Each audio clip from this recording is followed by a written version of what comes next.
And welcome 4 minutes everybody to Destruction with Djinnblade. Hello, Adi. We are here, and we're early. We started early because I don't know, because we can, because this is my stream and nobody can tell me otherwise. No, we can't. We're not allowed to. We're gonna have to end this here and restart it. Oh, okay. We have Deppy Shep Bricks and the Amazing Nerd in chat so far. Hello and welcome. In the call with me, I have Brick by Brick. Don't you mean not BVAB? Oh, also Nerd is not BFAB in some circles. Or squares, depending on what preference you have to shapes. Well, I'm surrounded by a circle, so it has to be circles. Oh, okay, so it's alright, it's circles. 21st Mate in the chat, hello. Otherwise known as Rogue. Titanium Ninja 74. Oh, that's not. No, Titanium Ninja 74. Sorrowfire 247. Rogue, if you would like an invite to this, I will happily send you one. If you are interested, just let me know. Oh, I've never talked to Rogue before. He's British, so he's cool.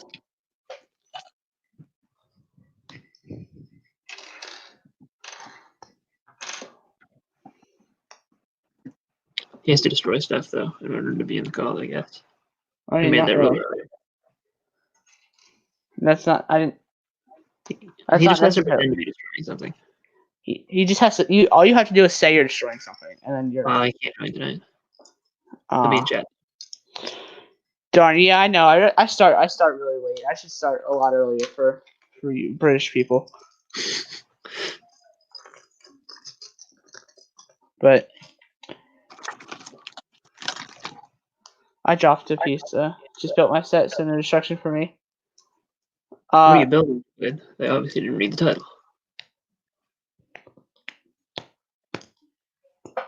I am anti-building Aaron's Expo right now. That's what we're gonna call it. It's called anti-building, not destruction. Anti-building. I dropped like 5 pieces, I think. I didn't drop 5 pieces. I dropped like 2. 5 more pieces than I dropped. All right, I'll be back in a couple minutes. Okay. You can put me in your room if you want to until I get back. That's fine. You can just leave me on the side if I'll leave you. I'll leave you on the side. All right. See ya, chat, and see you, Djinnblade. Hello, Ice Lazuli, or whatever. I don't really know or care right now, but how's everybody in the chat doing tonight? Anti-building. Yeah. Copyright Djinnblade 8304 2019. Actually, no, 2020. Never mind.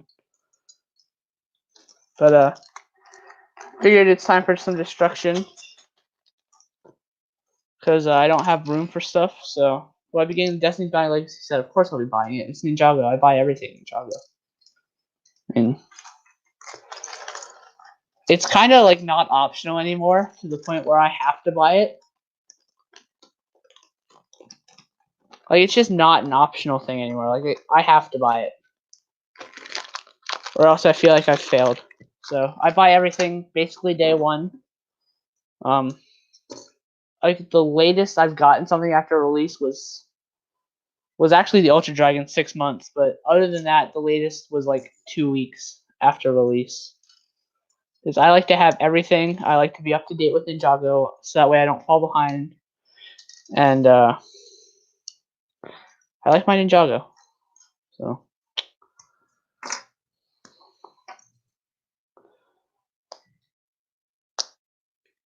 Oh boy. But every Marvel set until the last wave. I couldn't do that. I can't. I mean, I have a bunch of Marvel sets behind me, but they may need to get destroyed too, or definitely at least rearranged, because they are taking up a lot of space. I'm going to have to figure something out for that, but I'm going to try to rearrange some things here soon. And figure this stuff out. Also, I do want to make this announcement. I'll be live on Instagram Live on Thursday. For those of you who don't follow me, it's at Djinnblade8304 on Instagram. Check me out there. I post pictures of behind the scenes stuff. So, Sorrowfire, I definitely think the season 11 sets are better than 12 as well. I agree. They're much better. Yeah, be live on Instagram on Thursday night. I don't know what time the draft starts. Whatever time the NFL draft starts, that's what time I'll be live. From the first pick to the 10th pick of the draft is when I'll be there. So, because I want to see who goes first. I'm pretty sure I know who it is. I want to see who goes 5th and 6th, and I want to see who goes 8th. And we might as well just do the top 10 at that point. So, check me out there at Djinnblade8304.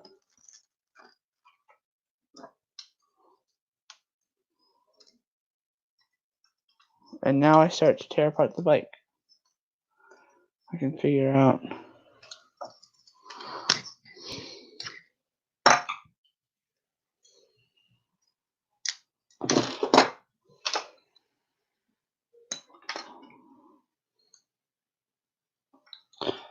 Shuffle random things that I bought a few sets from. This shelf behind me that I'm talking about has Marvel. It has the Batman movie Ultimate Batmobile.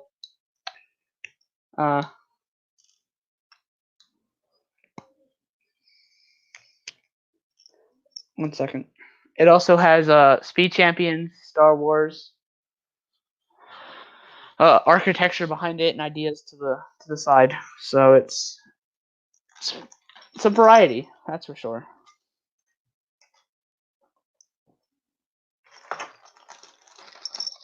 It's definitely a variety. I saw Greg's new Clark Builder Minecraft set. I have not gotten a chance to watch that yet.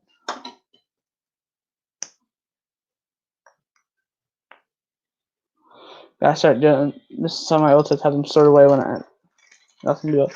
I'm not doing this to store away so when I have nothing to build. I'm just doing this for storage purposes because I can't display them because they take up a lot of room, and I need the room for Ninjago stuff. Because again, I will have every Ninjago set. So I'd like it to be a thing that I have by the time I turn 21. Like that's what I want. I want to have every Ninjago set by the time I'm 21. I think that's the goal. Oh, StreamYard says we only have one person watching. Sadness. Oh, no, it says we have. Shit. Alright, whatever. But.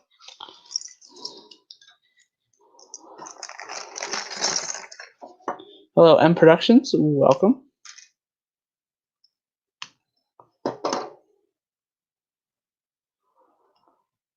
Started watching Ninjago this weekend.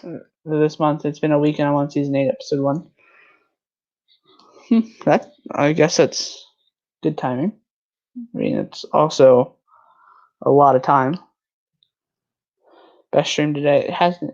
Stream's not even over yet. You can't say it's the best stream until you've watched all of the streams. What's this?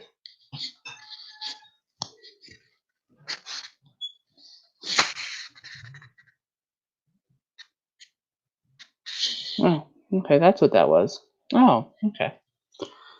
Some Cardinal news going on, but it's not important right now.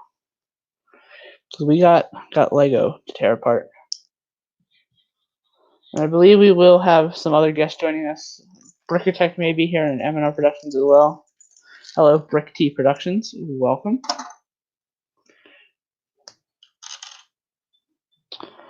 Oh, also, if you didn't know, I was live on Instagram earlier. Yeah, I did a stream on Instagram. They're very rare, but they happen sometimes. I'm thinking I might do like a weekly thing over there, but we'll see. Any themes you regret buying sets from? Minus City. The only City sets I buy are like on clearance and really good deals, and sets I actually like. Sets that I regret. Theme I regret buying things from. Friends. The polybags that I buy.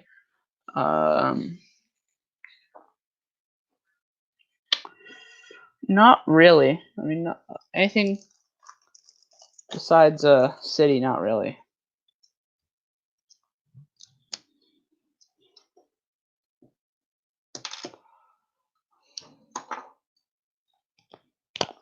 Yeah, the new city sets suck. I agree. I definitely agree with that.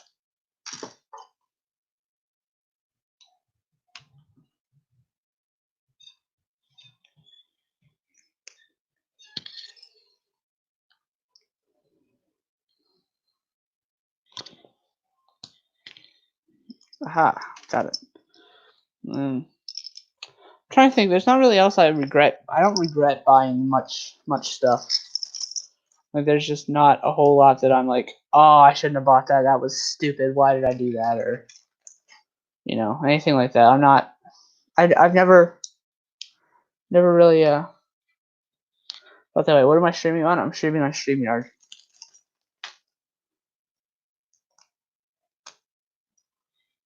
I'm streaming on a computer with my webcam.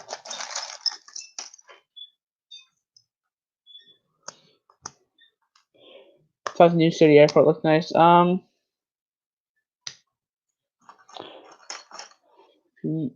Potential for city. Let's go fast. New city sets suck. You could get any infinite Steam sets. Ninjago. Yeah, Ninjago. Like if I got approved into the Lego Ambassador Network, I'd say I don't care. I don't care about anything else. Just send me the Ninjago stuff, and we'll be good. Oh, I dropped a piece. I don't think it's fair to say what you regret buying, but perhaps what you regret not buying. Yeah, I guess. I guess so. I mean that's fair.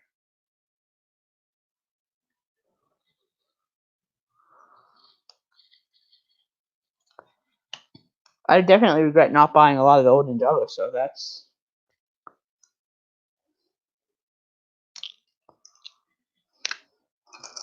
I mean, that's probably an obvious.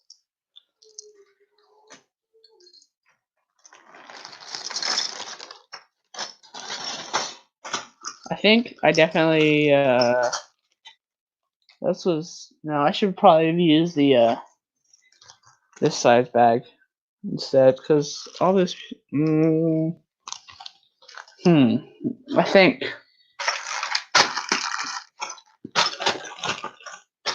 What I'll do is I'll put these bags in here as well. Or not regret not buying Lego SpongeBob. See, there's potential for City, but Lego remakes the same stuff. I agree. I feel that way about Star Wars too. Sometimes. I definitely think there's they should stop remaking some things. Like we've had 50 of this already. Like we don't need another one. Like come on, bro. But I definitely feel that. Which is better, firefighter or Shurikopter? Shurikopter by 1,000 miles. It's not even close. Yeah, no, it's. I need a brick separator.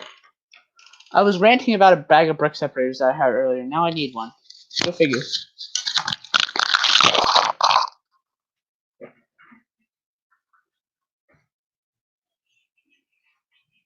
Where did it go? There it is.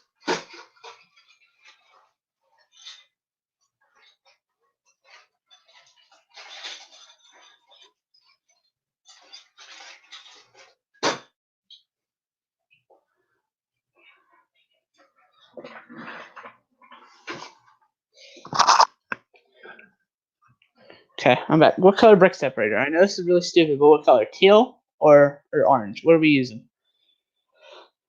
I'm thinking teal, but regret not buying Minecraft sets because they go for a ton on eBay. Yeah, I've definitely seen that. Teal.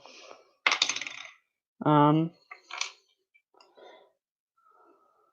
I don't think of actual buildings we get to see it, like school, for example. Yeah, I agree. I agree with you.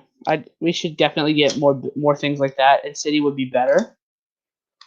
But then they make like these one-off, like they make these buildings that people want in other teams, like Ninjago and Hidden Side and Overwatch and Friends and stuff like that. They make the things that we don't get in City and other teams, and they're not very great, except for anything that comes in Ninjago, of course, because that's always the best. But will this bag fit? Huh. That was fine. Imagine being completely rectangular. This post is made by separator mold gang. Hello, AWM. It's good to see you here. All right, we got a lot of votes for teal, so I chose teal. We're just gonna put the orange brick separator over there because we may need it to do two pieces at once.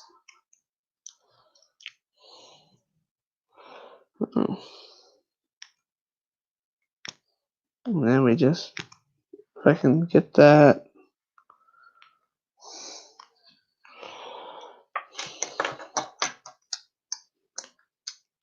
There was a lot of comments I missed, so let me scroll up.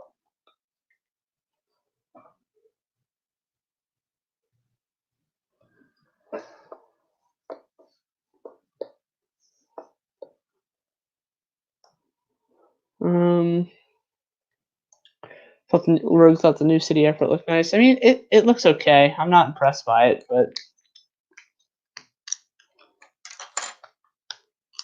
anyway, if you guys continue to have questions, I will be here to answer them for a while. Brick by Brick is also in the call with me, but he is apparently on mute. I believe he's back. Wow, that was terrible timing. What do you mean it's terrible timing? Because I said Brick by Brick was in the call and he's on mute, but well, I'm not. Well, not anymore. But Brick by Brick is back. You can now ask him questions too. We've been having a very in-depth conversation on things we regret buying and what we don't, and what we regret not buying. What do I had an answer for what do I regret not buying the other day? I don't remember what it was. How do you not remember? Oh! It was the Scout Trooper and Speeder bike. Oh yeah, that's right. You were talking about that on your stream. Yeah. I wish I bought that. I know you're talking about like some people got it for like $7. Yeah, when it first came out, Walmart had it mispriced, and it was $7.54 for some reason. It lasted for like a day, and in store only, obviously. Do I like the new Death Star promo?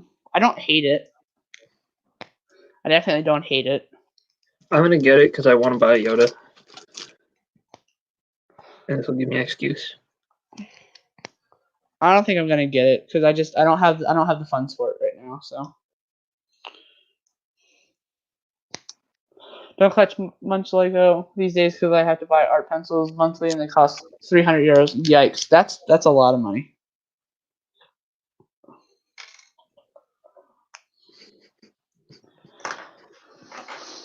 But you just use a lot of pencils.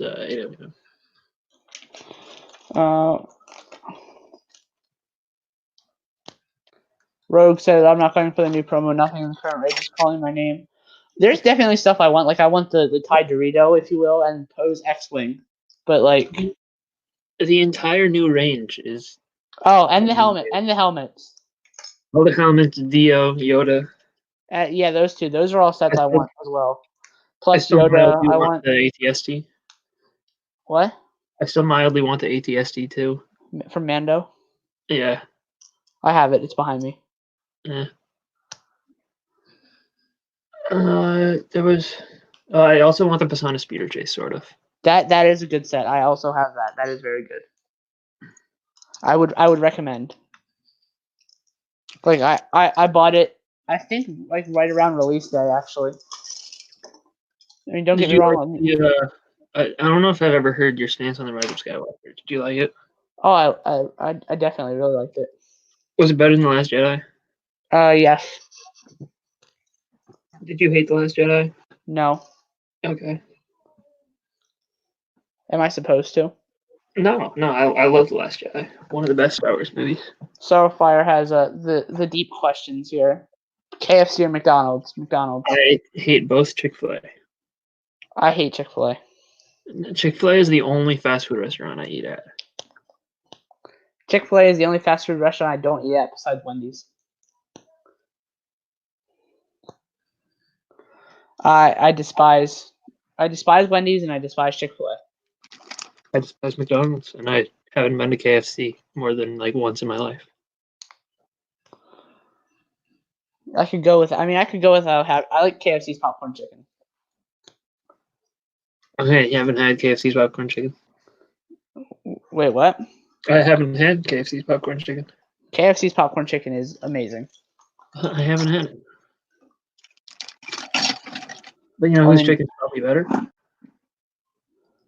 What? But you know whose chicken is probably better? McDonald's doesn't do chicken. They only do chicken nuggets. Well, Chick-fil-A.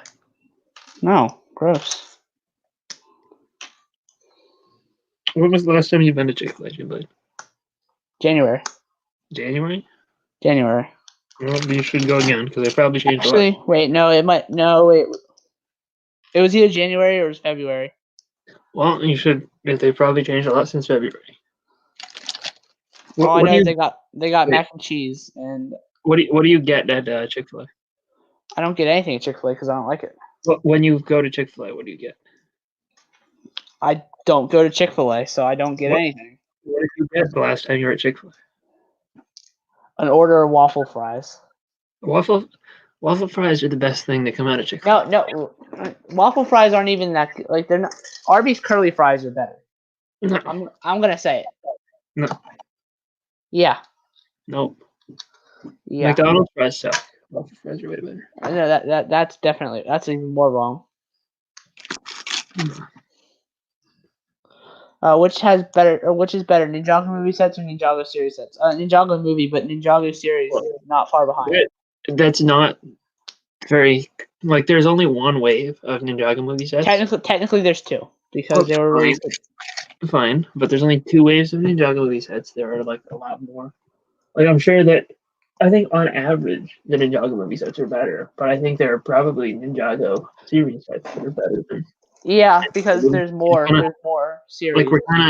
We're kind of comparing apples to, or we're kind of comparing a specific variety of apples to every type of apple ever. Yeah.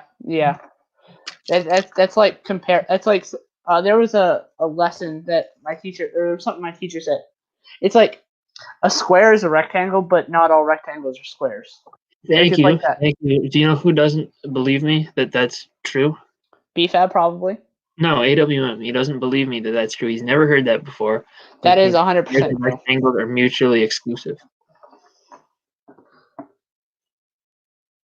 I prefer the series to the movie as well, though. But the movie sucks. I hate the Ninjago movie. I don't hate the Ninjago movie. I can never hate something like that.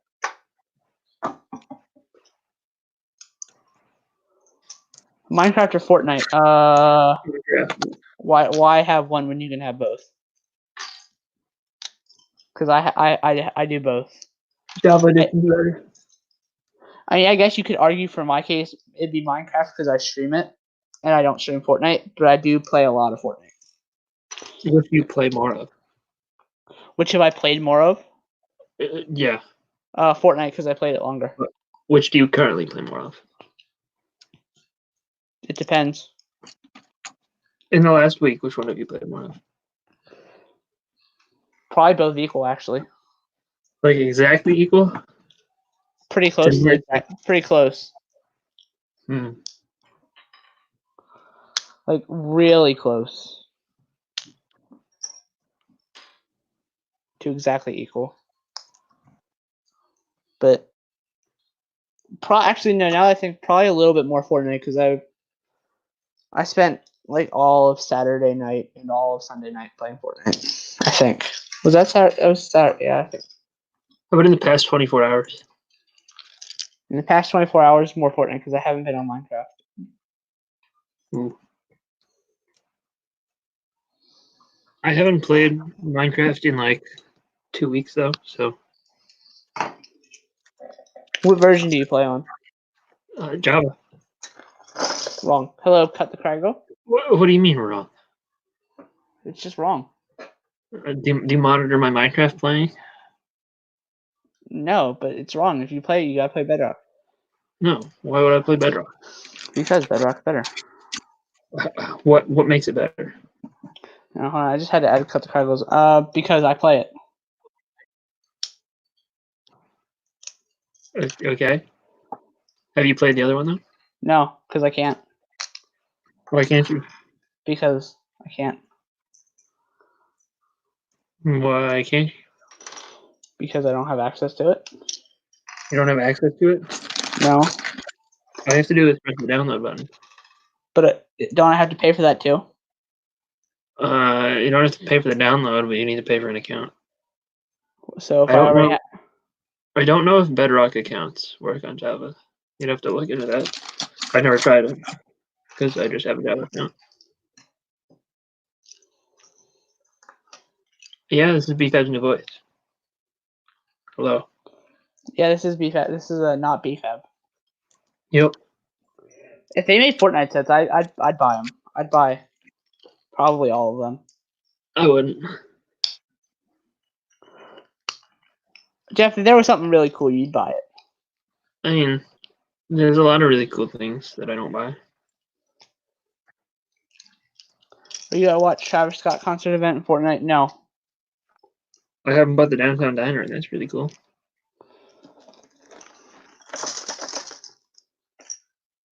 I'd only buy it if it was on clearance. Probably.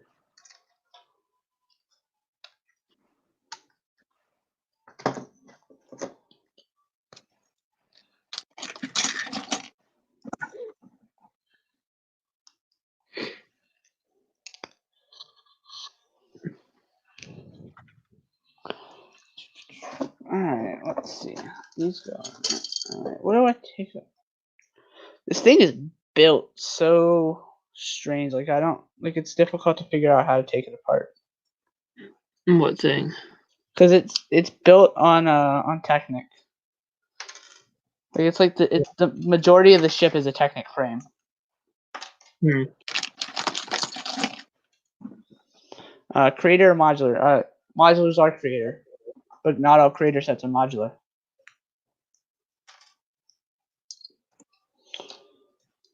Not sure about this new profile pic logo. Feels weird not having a sig fig. Yeah, I understand that, but it's. I think you'll get used to it over time. Oh, did you hear that Mandalorian season 3 is in development? I did see that. Yeah. I'm excited. Technic is impossible to disassemble. Yeah, that's why the Bugatti and Technic Porsche will never ever be torn apart. Starfire, don't ask that question. Those kind of questions can get you banned around these parts. Did you hear about Scoob going straight to video on demand? Wait, what? Scoob is going on demand instead of in theaters. I didn't hear about that, nor do I really care because I'm not a Scooby Doo fan. I don't really care either, but it's a second movie that is not going to theaters. Well, I know a third actually. Forgot about Artemis Fowl. What about Black Widow? What's? Still November. Oh yeah, that's right. I forgot they pushed it back. Everything's been pushed back. Everything I wanted to see is the end of the world. I was excited for Ghostbusters. I was excited for Black Widow, and I was excited for Soul. I was excited for Black. Wait, aren't we supposed to get another Marvel movie this year? Not anymore. They did every single Marvel movie by one slot. They shifted the whole release schedule. So instead of Eternals coming out in November like it was supposed to, it's taking next May or February or something. Captain Craggle says I'm a fan of Scooby Doo, but the film hasn't enticed me too much. I've never been a Scooby Doo fan. It was not my thing. Did you watch Onward yet? What? Onward? Did No. you watch Onward yet? Why It's not? literally been not even 24 hours. I know that's you know how long the movie is? It's less than 2 hours. So you could have watched it 12 times, Djinnblade.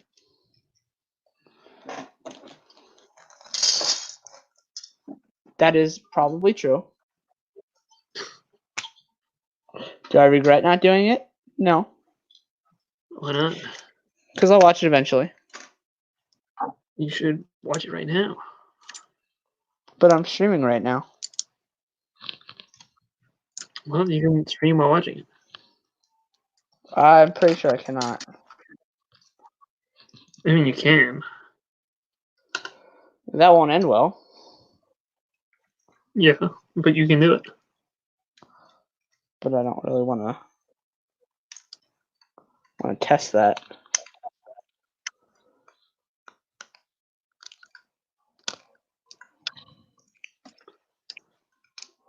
They're talking about Scooby-Doo in the chat. Yeah, I see.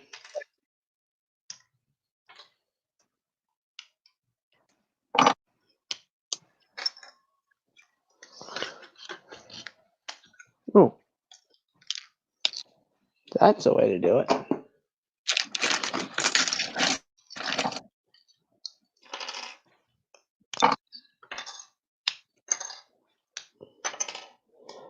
So again, if you guys have any questions for me, or brick by brick, we will be here and answer them. Did Beefhead change his voice? Because too many people said he sounded like just too good. Yeah, I think that's it. Yeah, Beefhead changed his voice. Yep, that's it. Oh yeah, Venom got pushed back too, I think. Yep, and that probably, if I had to bet, if I was betting man, I'd guess that will push back Spider-Man 3.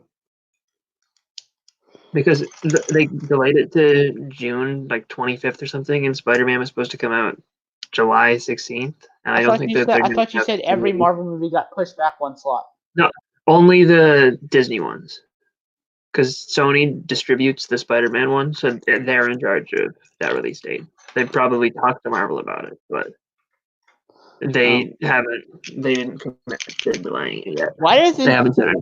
I don't know why Disney just doesn't buy Spider-Man for $1 billion and call it good. They were supposed to, or Sony tried to sell it to them during the last deal, but they wanted $10 billion for it. Greg says he'll be joining in a few minutes. Awesome. We'll be here. At this point, Disney is not really in the position to do anything. I don't think anybody's in the position to do anything right now. Apparently, there were articles on the internet saying that if Apple wanted to, they could buy Disney right now. I would hate Disney. You would hate Disney, or you would hate Apple for buying Disney? I would hate everything related to Disney because it would be owned by Apple, and I hate Apple. I hate Apple too, but I don't think they could convince me to hate everything Disney.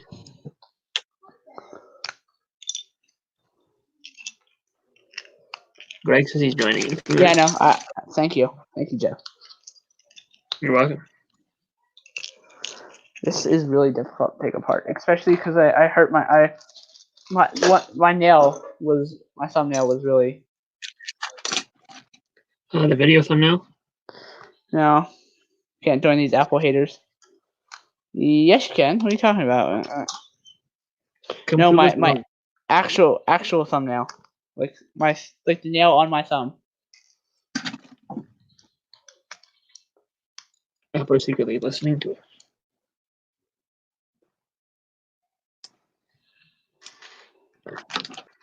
I think Greg's a spy sent from Apple.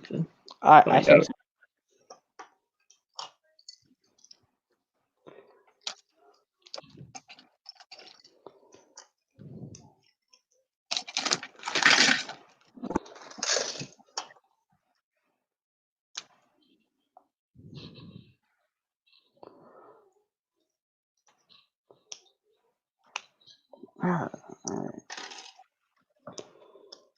I am getting down to the bare bones of this thing. I don't no idea how to take it apart after this piece.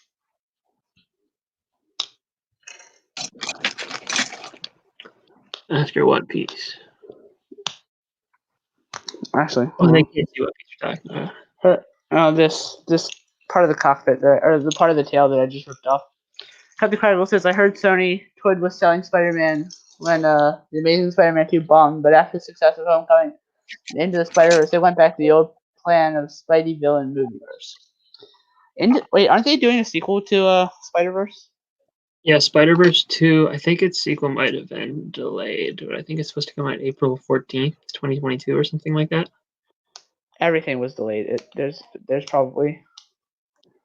Well, it might not have been, since I know Sony didn't delay Spider-Man 3. I don't know if they've delayed Spider-Verse 2 yet. Hello, John's Bricks. Welcome. What set am I anti-building? I'm anti-building Aaron's Expo.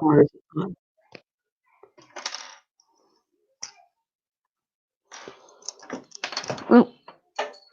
Supposedly, the release date is just on the article, April 8th, 2022.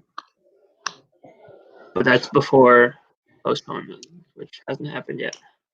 When was Spider-Man 3 supposed to come out? July something, 2021. Okay. Spider-Man 3 release date. No, this is not what I'm looking for. There's a 3. These are not the movies you're looking for. July 16th, 2021. July 16th. I was right. Oh, what did my friend send me? I gotta see this.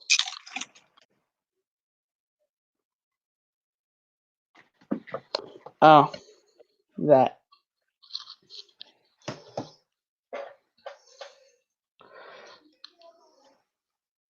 Unpopular opinion, I think Captain Marvel was the best Marvel movie. That's definitely an unpopular opinion. Did you like Captain Marvel? I enjoyed it. I don't think it's the best because the best is Endgame. It was way better than Black Panther. That is also not true. I mean, I think Black Panther is highly overrated. I know you don't, but I really like Black Panther. I think it's a good movie. Every Marvel movie is a good movie, but That is it's not in, like, true. Thor 1 and 2 were not that good. Thor 1's good. Thor 2 is probably the worst one. Okay, yeah, you're right. Thor 1 was okay. Thor 2 was not good. I mean, Thor 1 had Hawkeye in it, so. If you're the real Ninjago expert, then who did Lloyd wake up to in season 11 after helping the wolf? I don't remember. I don't watch the show every 5 minutes. I don't remember only because I have only watched season 11 once because I didn't like it. He's doing another Spider-Verse, but Venom, Morbius, and Sinister Six are all planned to spin out of Amazing Spider-Man 2, then canceled and put back in play after Marvel made Buddy profitable again. Now, if you want an unpopular opinion, I didn't know that. The Amazing Spider-Man 2 I really liked. I think Amazing Spider-Man 2. I liked. So have you seen the Tobey Maguire movies too? No, I haven't. No. So my unpopular opinion is that I think Andrew Garfield is a way better Spider-Man than Tobey Maguire. But I agree. No, I think my ranking would be from best to worst would be Holland is best, then Garfield, then Maguire. Yeah, I would agree by default there. But I mean, I liked the Amazing Spider-Man 1 better than 2, but I didn't hate 2. I like the Amazing Raimi. Spider-Man too. I really enjoyed the movie. I think the Raimi movies are a bit dated. I just remember watching it. I forget when I watched it. I think I was in Florida at the time, and it was on TV, and we watched it. And it was. Or actually, no. I saw that one in theaters. No, I think I saw Spider-Man 2 in theaters. Amazing Spider-Man 2, there's a difference. Oh, Amazing Spider-Man, yeah. Whatever.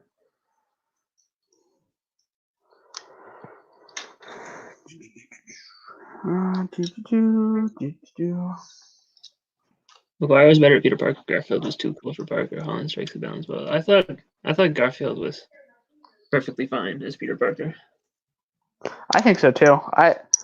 I definitely enjoyed Spider-Man, Amazing Spider-Man 2 more than 1. The stud is in the chat. Yes, we are talking Marvel. It's sort of, or mildly. I don't think Captain Marvel had one of the best storylines, but I definitely disagree with that. Captain Marvel was not that. Like, it wasn't awful, but it wasn't great. I think it was. Is it on Disney Plus? Is it? Every Marvel movie except for Infinity War is not on there yet, and obviously Spider-Man, both Spider-Mans, and Hulk are not on there because Disney doesn't own those. Is Ant-Man and the Wasp might not be on there either. Maybe I need to rewatch Captain Marvel. Sure. But Captain Marvel was the first one that didn't go to. To Netflix. Yeah, it didn't go to Netflix. No, Endgame didn't go to Netflix. Well, Captain Marvel came out before Endgame, so. Oh yeah, that's right. I forgot about. Oops.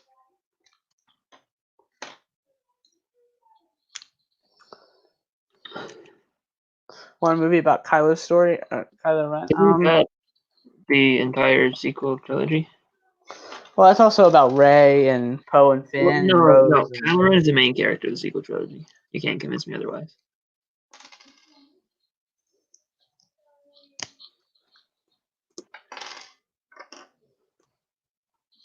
It's really windy outside.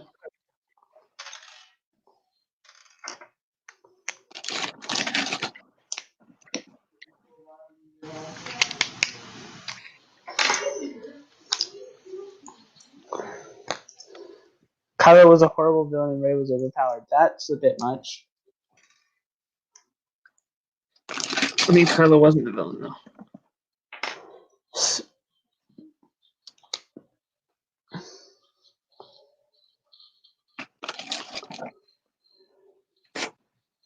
I agree, this said. I agree. Oh wait, are we getting more Star Wars movies? Like, is there going to be another Eventually, trilogy? yes. The next one is scheduled for 2022. They're going to alternate between Avatar and Star Wars. Oh. Oh my god. Yo. Oh, hello. How are you guys doing? Well, good until I saw that picture. I had to do something explain? that would I had to one up Bozo, so I don't things think there is happen. any one-upping Bozo. I think he made it worse. I hope so. That was my goal. Oh. What are you guys up to tonight? You doing some tearing apart? Destruction of Djinnblade, the best destruction show on YouTube. You sure Yeah. about that? Absolutely. I would probably check your sources. Because as far as I know, Breaking It Down with Brickitect is the #1 destruction show on YouTube. What is your source, Djinnblade? What? What is your source? My source is myself, so. Wikipedia. You sound a little biased there. I would check. I'd see if you can find some other sources that back up your point. There's probably one person out there who agrees. Your mom doesn't count. No, I mean she'd probably agree that your show's better too. I mean, it's. I think we can both agree it's pretty challenging making tearing apart Lego sets interesting. So. Yeah. I'd agree.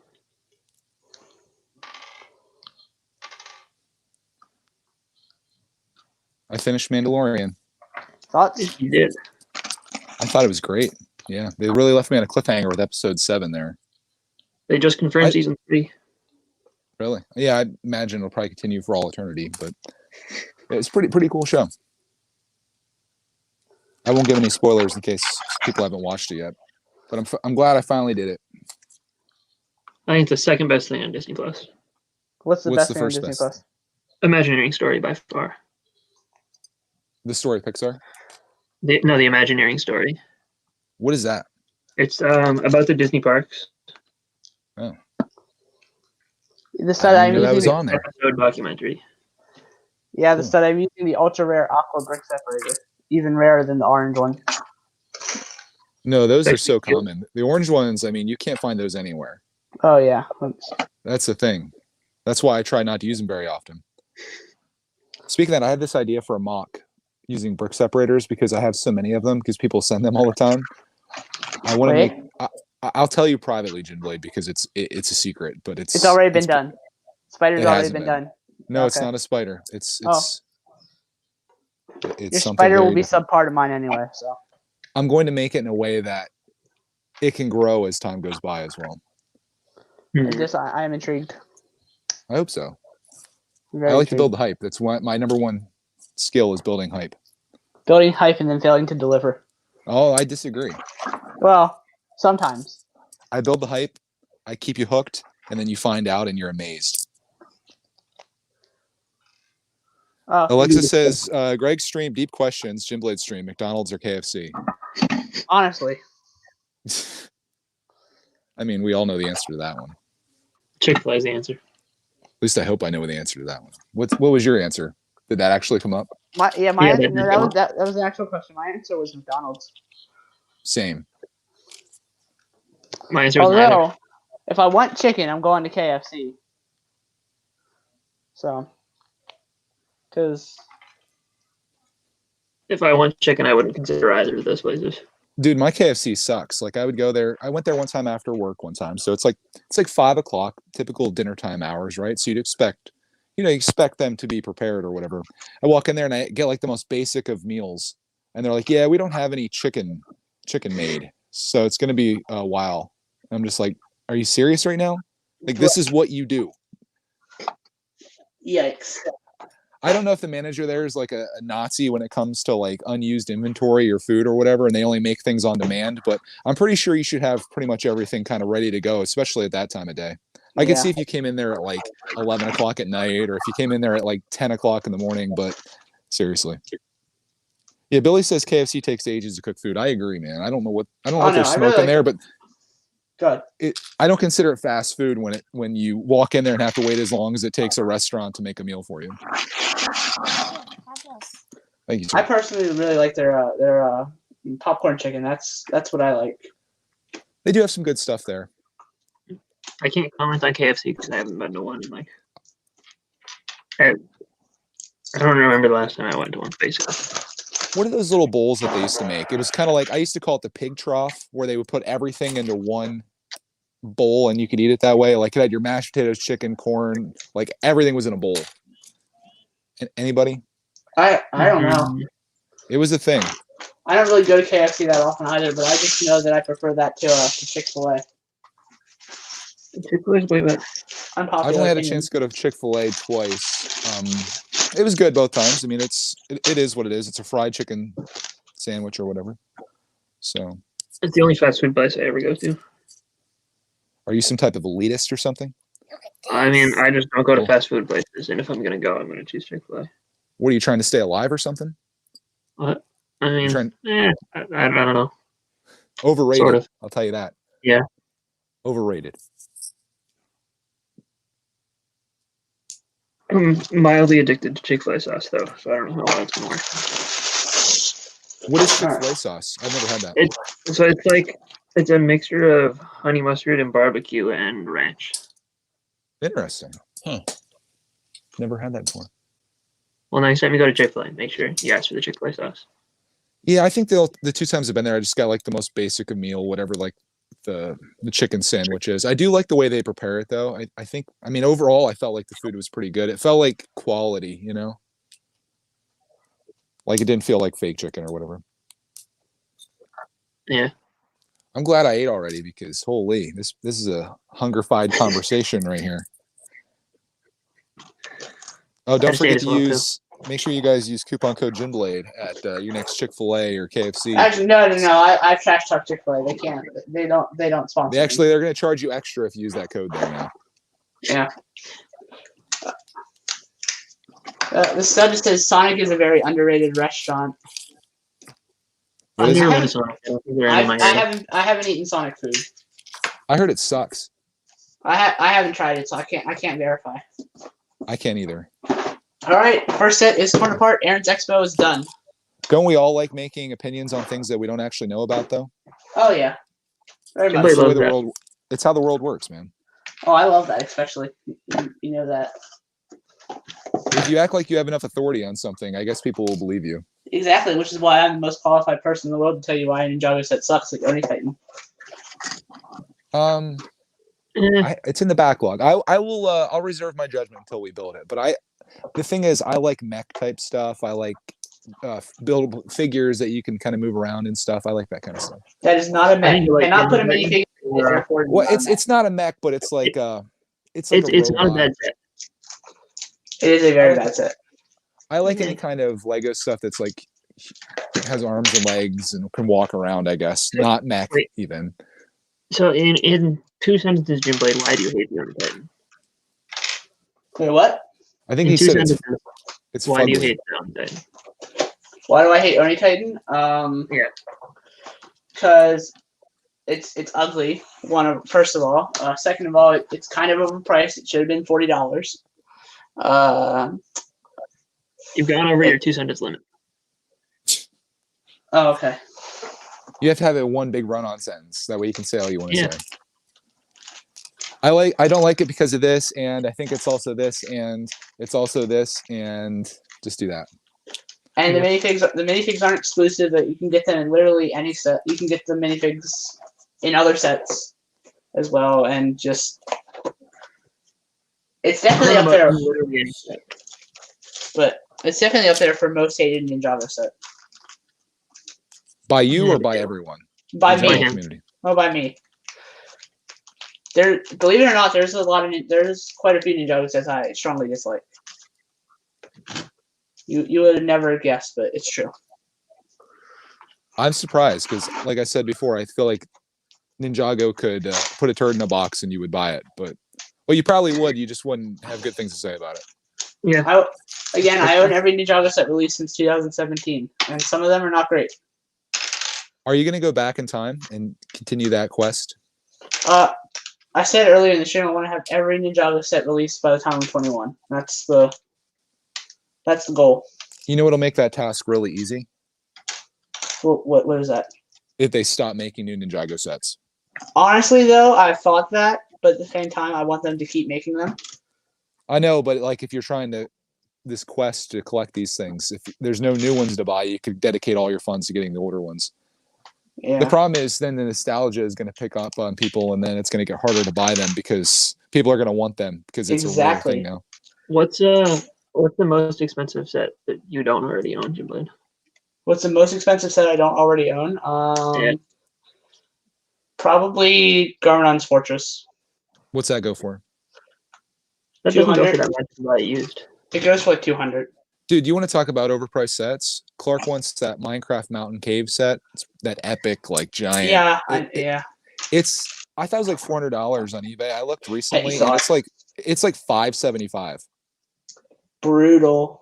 I just can't even. Like, you do realize Minecraft sets are mostly just regular bricks, right? Like they're literally 2x2 and 2x4 bricks. I'm thinking about just several Bricklink and the whole thing, and I'm sure we have all the minifigs that are from it too. You know what Honestly, I mean? Like, there's only so many. You got Alex, you got Steve. Doesn't the Mountain Cave come with like the lightning creeper? I have no idea. I don't know that much about it. I just know it's expensive as all frick. Hey, Billy likes the Oni Titan, Djinnblade. You should ban him from your channel forever. No, I can tell him that his opinion is very wrong. Billy, tell him his opinion's wrong. Don't do that. Oh, Alexis says if you think that set's expensive, go look at the old Lego Village. Is that a Minecraft set or is that just a? That's that's Minecraft. Yeah. Well, Clark, we're not going to own all the Minecraft sets, man. No! Sorry, we've been priced out. You should have started collecting Minecraft like before you were born.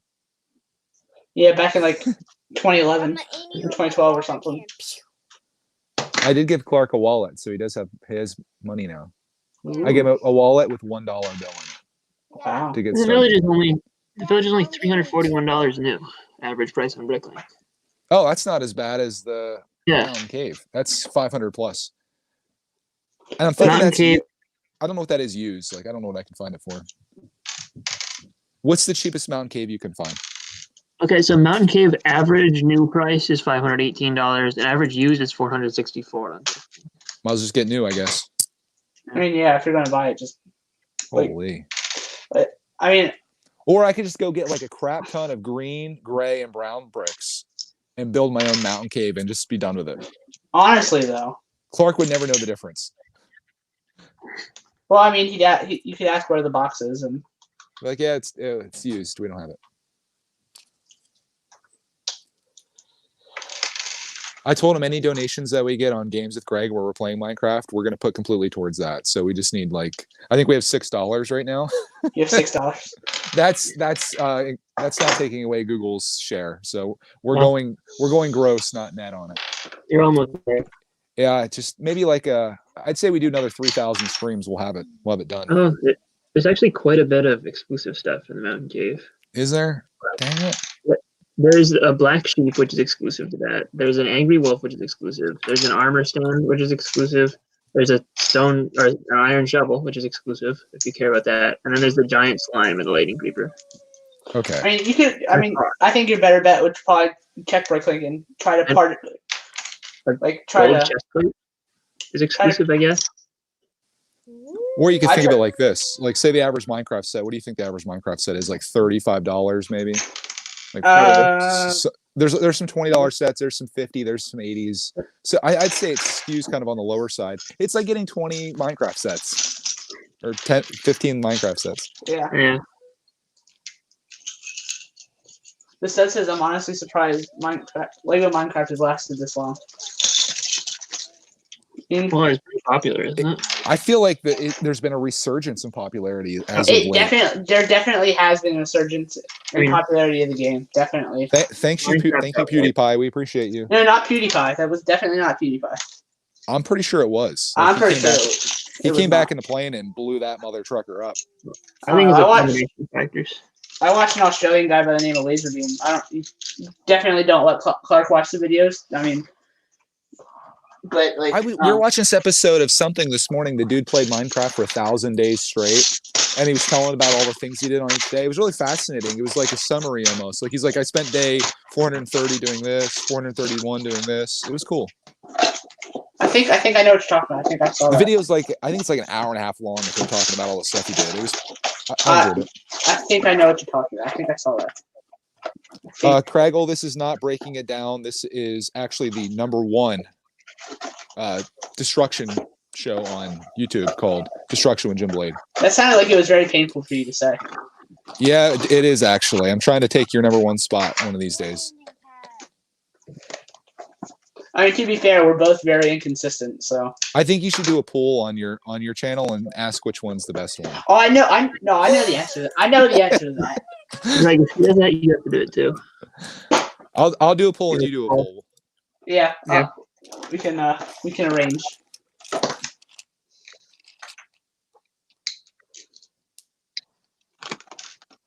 Oh, Billy, what's the guy's name that made that? Because it came in as a recommended video for me, and I'd like to go back and watch the whole thing with Clark, man. He says, I watched like the notable 1,000 days. It's amazing. I think Luke the Notable. Luke the Notable. Okay, I got it. I see you made the correction there. I'll have to check that out. YouTube's saying that I'll like it. I think they might be right. YouTube's always right. You want to talk about people, you said about how Apple is listening to you or whatever. Google is the one you want to watch out for. Yeah. Pretty much. And the government. Google and the government, both pretty much equally evil. All right. Any one of these bags? Great. Now they're listening. Now that I said that. Shh. We love you, Google. Everything's cool here. We're fine. Craigle, what's thoughts on the new profile picture? You could either have that, Craigle, or you could have Bozo. I wanted the most terrifying thing that we could find, so I'm thinking about this being the most terrifying. Luckily for you, from what I can see, it looks like it's pretty small there, so you don't have to see it that much. Yeah, I can make it bigger. I wouldn't recommend that if you were trying to keep your viewers here. Oh, I mean. Yeah, don't do it. Well. There you go. It's okay. Looks like the guy's about to rob your house. You benefit, Greg, because now people are going to be driven away from Destruction with Djinnblade towards breaking it down. I mean, Jeff, don't tell him I'm trying to sabotage him.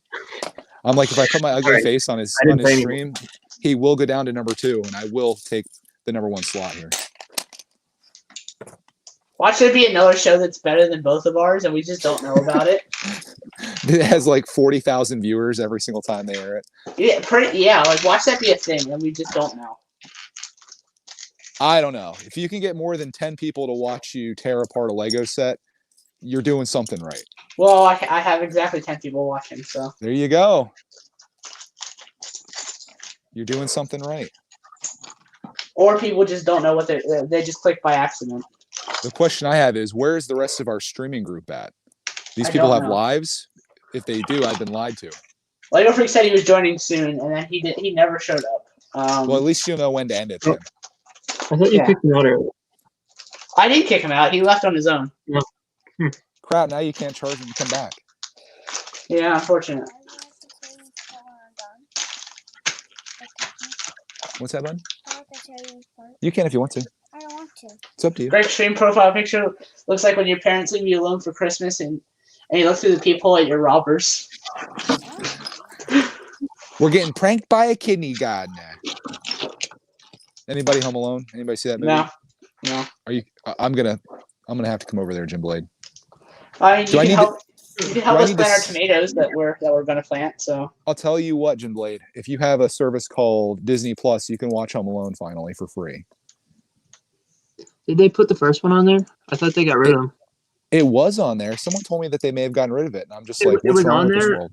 It was on there before Christmas, and I think on January 1st it left. Oh, I watched it before Christmas because I used to have it on DVD, and I was like, oh, cool. I don't even have to get the movie out this Yep. year. Home Alone 1 and 2 are gone. Only 3 is currently on there. Oh snap! Cut the Craggle binge watch Tiger King today. I'm telling you guys, it's a story that's it seems like it's so wild that it's true. It's just amazing. Have you watched it? Yeah, the characters, like all these different characters and stuff. It's just wild. isn't it based on a true event? It's a documentary. Like actually, it's real.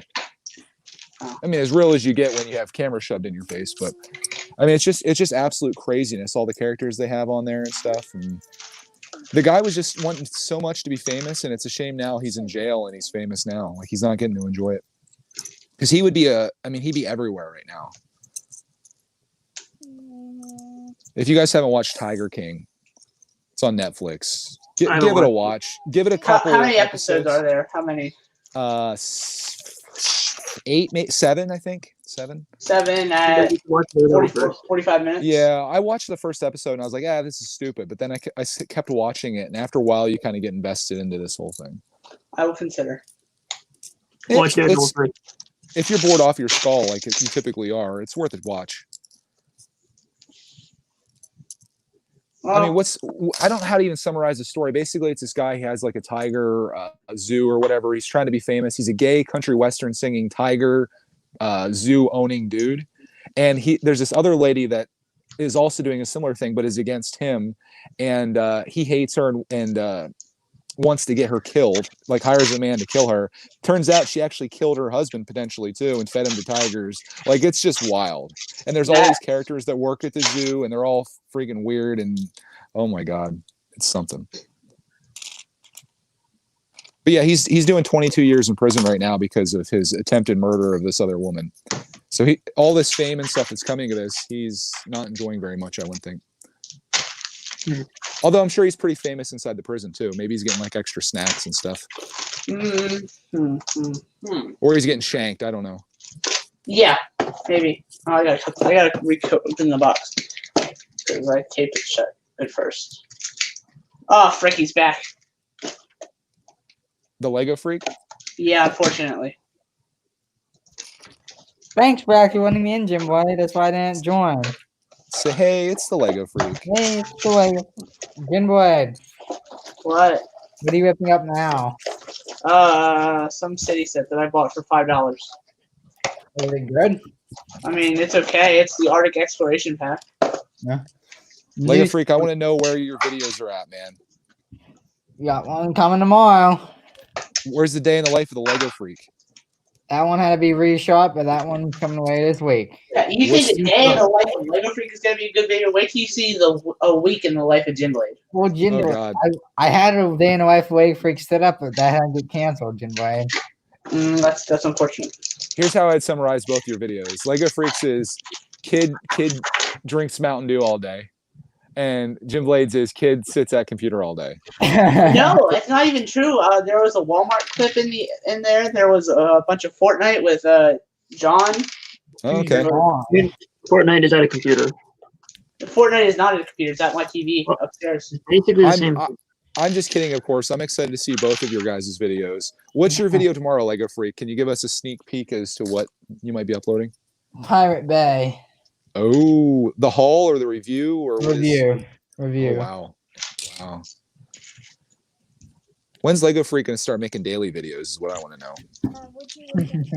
You could do like firefighting videos too. You can have like a GoPro on. That'd be cool. Uh-huh. I don't know if you're allowed to do that legally or not, but Probably not. I don't think because we're not even allowed to really take pictures of our Oh. team versus by a chief. So I guess it's also kind of upsetting too to people. Like if you film their house burning down and you're Yeah. like, I'm at this fire. Oh my god! And then Yeah, they're like, them, "That was my like- house." being all cut up in a car. Yeah, I don't think they'd want that. Yeah, it'd be exciting though, I guess, Mhm. but maybe just not in good taste.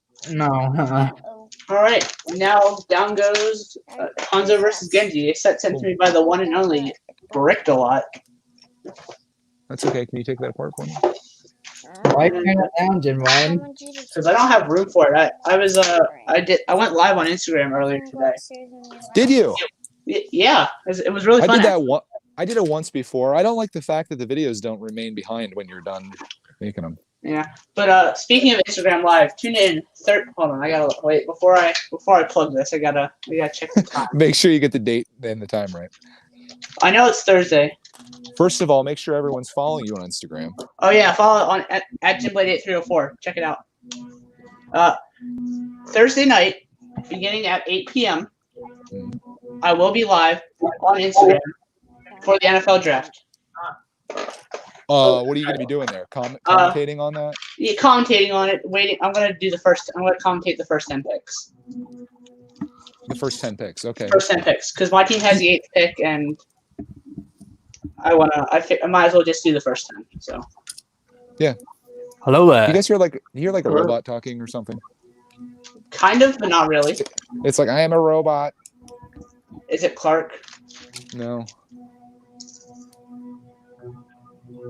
Is that working? Tell me you're not hearing that. Hey. No, I hear it. I hear it too. Bagel, you don't have a robot in your room, do you? Not that I'm aware of. Are you sure? I'm gonna have to start looking around now. Oh my gosh. Yeah, Billy Crandall, I understand someone pretending to be me on Instagram. I have one Instagram account. It is at Djinnblade8304. Yeah, I hear it there. Oh, 1 second. Let me see. It's either a demon or a robot. Wait. Or both. Shh. Hold on. Shh. You said demon. Yeah, hold on. It's gone. I don't know what it was. It sounds like Somebody- a 1980s synth piano or something. A little bit, yeah. Or like I don't know how to even describe it. Anyone in the chat hear that at all? I didn't hear it at all. I heard it. Okay. I have earbuds in here, so maybe I can hear a little better. Understanding going on. I hear it again. Hold on. It's back again. Wait, is it me? Nope, it's Lego Freak. No. Wait. Yeah, Oh, it's I Lego hear it now. Does it sound like a drill? I don't know what it sounds like. I think it sounds like almost like a robot talking in the background a little bit. Only you can't make out anything they're saying. It's a Lego Freaks robot, buddy. It's Do you saying, hear it now? I mean, it's either that or I've been doing a lot of drugs, or both. Do you know? what you do in your own time is none of our business. Can I say that on your stream, or is that demonetized? Done. Probably Good job. demonetized. Jim, what have you take? What did you take last, Djinnblade? Nothing, because I don't do drugs. Because I'm a responsible Djinnblade. Yeah, don't do drugs. You see what happened to Lego Freak. Don't do it. Hey. I'm kidding. I'm kidding. That's only what happened to BFAB. Yeah, don't do drugs or you'll end up married to Joe Exotic. I think BFAB got fired. I wonder if he got fired. I don't think BFAB got fired. So, Craggle, what'd you think about Tiger King? You binged it. I don't think you said if it was good or bad. It's one of those things where it's hard to say if it was good or bad. It was certainly entertaining. I mean, the only one I didn't watch the newest episode where they have like the reactions of people because I've heard that's garbage. Yeah, I wasn't interested in that. I just wanted to see the real deal. Yeah, so I watched all that in one day. It is so weird because the first episode is really boring. Nothing happens, but they hook you with that little clip of him of the phone call from him in prison. Yeah. And then they mention at the end, oh yeah, someone's been murdered, and then it's like what?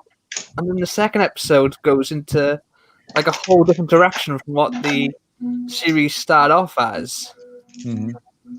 The only thing I could say about it is like you couldn't make this up if you wanted to. Like there's no one in Hollywood that could write a script that was like, let's have this happen and then this happen and then this happen.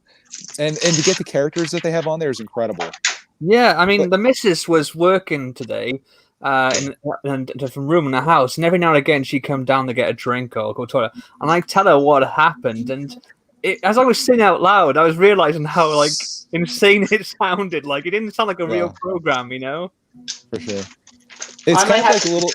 It's kind of Inception-like too, because like a part of this documentary was that they were already filming like a reality show, but then Joe Exotic burnt down the building that had all the footage in it. But then this footage exists because it's like a documentary about him making a reality show. It's so like you're going like levels into this, you know? That sounds like some weird plot line confusing things. Well, that's what I didn't get, because in like the first couple episodes, there's this producer there who's talking about like his experiences, and he says that he got hired by Joe Exotic to film his like web series on the condition that he could also film a reality show, which he was going to like film it all together, edit it, and then send it, and that would be his retirement. And he says all the footage from the reality show got destroyed, but like in the episodes leading up to that point, you see footage from then. I'm thinking, where did that footage come from then? If it was all destroyed. That's the most frustrating thing with me is like this dude was like, all of my footage was in this. Wow. Oh, we're getting. Who's that? Are we good? Are we good now? I think so. Go ahead. So he says all of his footage was in this building. He had no backups, no nothing. And he's basically filming this about Joe Exotic, knowing full well that he owns all the rights to the stuff. You think he would keep his footage off-site, right? Yeah, especially after he said that he had an argument with Joe and was like, I own the footage and I can do what I want with it, and showed him the contract. And he said Joe reacted really badly. Surely then you take the footage away from yes. Joe. I mean, like I would say like if maybe you lose like the last week of footage, like because you're filming on the spot and maybe you're recording discs or SD cards or something's there, but like the entire show was on the premises there. What happens if Joe locks you out or does something where you can't access that? Yeah, but then the thing is, they keep on using the shot that he talks about. He talks about that for the show. He did the shot where he had this throne made up and had Joe sit on the throne, and he had tigers around him. And yet they have that shot and they use in the documentary. So I'm like, well, that was obviously backed up, wasn't it? Well, that Joe apparently was obsessed with that particular shot because it made him as the Tiger King. Yeah. So I think maybe that was. Good. Oh, go on. No, when I first heard Tiger King, when I first heard Tiger King, I thought it was some Lion King ripoff or something, not some. No, Lion King is actually a ripoff of what is that? Something the White Lion? Hamlet. No. Oh yeah, there was one of the animators who left Disney just before the Renaissance period. The one who did like The Land Before Time and stuff. He did a film called like The White Lion or something. And there's a lot of similarities between that and The Lion King. But The Lion King's supposed to be a return of Hamlet, supposedly, really. I forget the name of the. It's a Japanese animation, and it came out years before that. Like Disney steals things from everybody. Oh yeah, the studs that said Kimba, the White Lion says Kimba. Yeah, Kimba. I watched a YouTube video on it. It was like kind of shocking. Like the Scar actually exists in that as well, and Kimba instead of Simba, and basically all the same things happen, along with a lot of the same shots that they do. It's ridiculous. Yeah, that would be a good documentary as well. Yeah. The stealing of Kimba, the White Lion. I can't remember his name now, but there was one animator who was like really close with Walt Disney, and he fell out with the Disney company after Walt died, and he only worked on a few films before they had like the Renaissance serial with Little Mermaid, Beauty and the Beast, and so on. And he did his own sort of like studio, and it was the one that did The Land Before Time, like An American Tale, and all those kind of films. And basically sort of went head to head with Disney, but for some reason they were knocking Disney out of the park, and then it all kind of just disappeared. I think there's a secret sort of story behind with that. So that could be the next Tiger King, the animation thing or something, you know? That'd be interesting. Is it true that they're working on a Tiger King like actual movie where they're going to have actors play these people and act out the? That's what I've heard. Yeah. Wonder who's going to play Joe Exotic. Oh, it's gonna be someone like I don't know, really good looking or something, isn't it? You know. Like I could see like Matthew McConaughey playing him, something like that. Yeah, that could work. I don't know. Have you seen that? Have you seen Below with Johnny Depp? No. It's basically it's a like again like it's a dramatization of a true event of this sort of drug dealer, and Johnny Depp plays the main character, the drug dealer. But right at the end of the film, they show you the picture of the real life guy, and he's like the ugliest bugger you've ever seen. You know what? I They have had Johnny seen Depp that. play him. Yes. Yeah, I've seen that. Yeah, I've seen the real guy, and I'm like, wait a minute. Yeah, you had Johnny Depp play you. In Right. some cases, you don't want to have yourself look too similar to the guy you're trying to sell movie tickets for. Hanzo versus Genji has now been successfully torn apart. We are on to El Dorado Showdown. Good job, Jim. Ooh. Not El Dorado, just Dorado Showdown. RIP all the Overwatch sets. I just don't like. Again, thank you to Bricklet. He sent these to me. I was never gonna buy them, but I just don't have space for them. Well, the stud says it was Don Bluth. That's right. That's the other animator who left Disney and sort of did his own thing. And he's also suggested Jeff Goldblum as Joe Exotic. That's a tough one. That is tough. Chris Pratt, obviously Chris Pratt. It's got to be Chris Pratt. No, Have you seen what Joe Exotic looks like, Djinnblade? no, but He's pretty much if you think about what Chris Pratt looks like, think about the opposite of that, and that's what. exactly. That's why it'd be perfect. Okay. Who would you have as Carol Baskin? I don't know. She's something else. Yeah, that whole episode that was like devoted to like her and the disappearance of her husband. That was probably It my seems pretty favorite episode. sketchy. Yeah. Yeah, there's so much wrong with that. Like when they had the will, and it said in the event of my disappearance, they were like, "Is it normal for a will to have on that?" And then he's like, "I've been alive for 36 years, and I've never had in the event of my disappearance on a will before." And the fact that she hijacked like the office building where all the stuff was and took everything out of there, like that's also a little sketchy too. Yeah, the fact that she had a family member that works for the police force there and probably covered everything up. Like there's so many things. You couldn't make it up, like you said. It's just No. insane.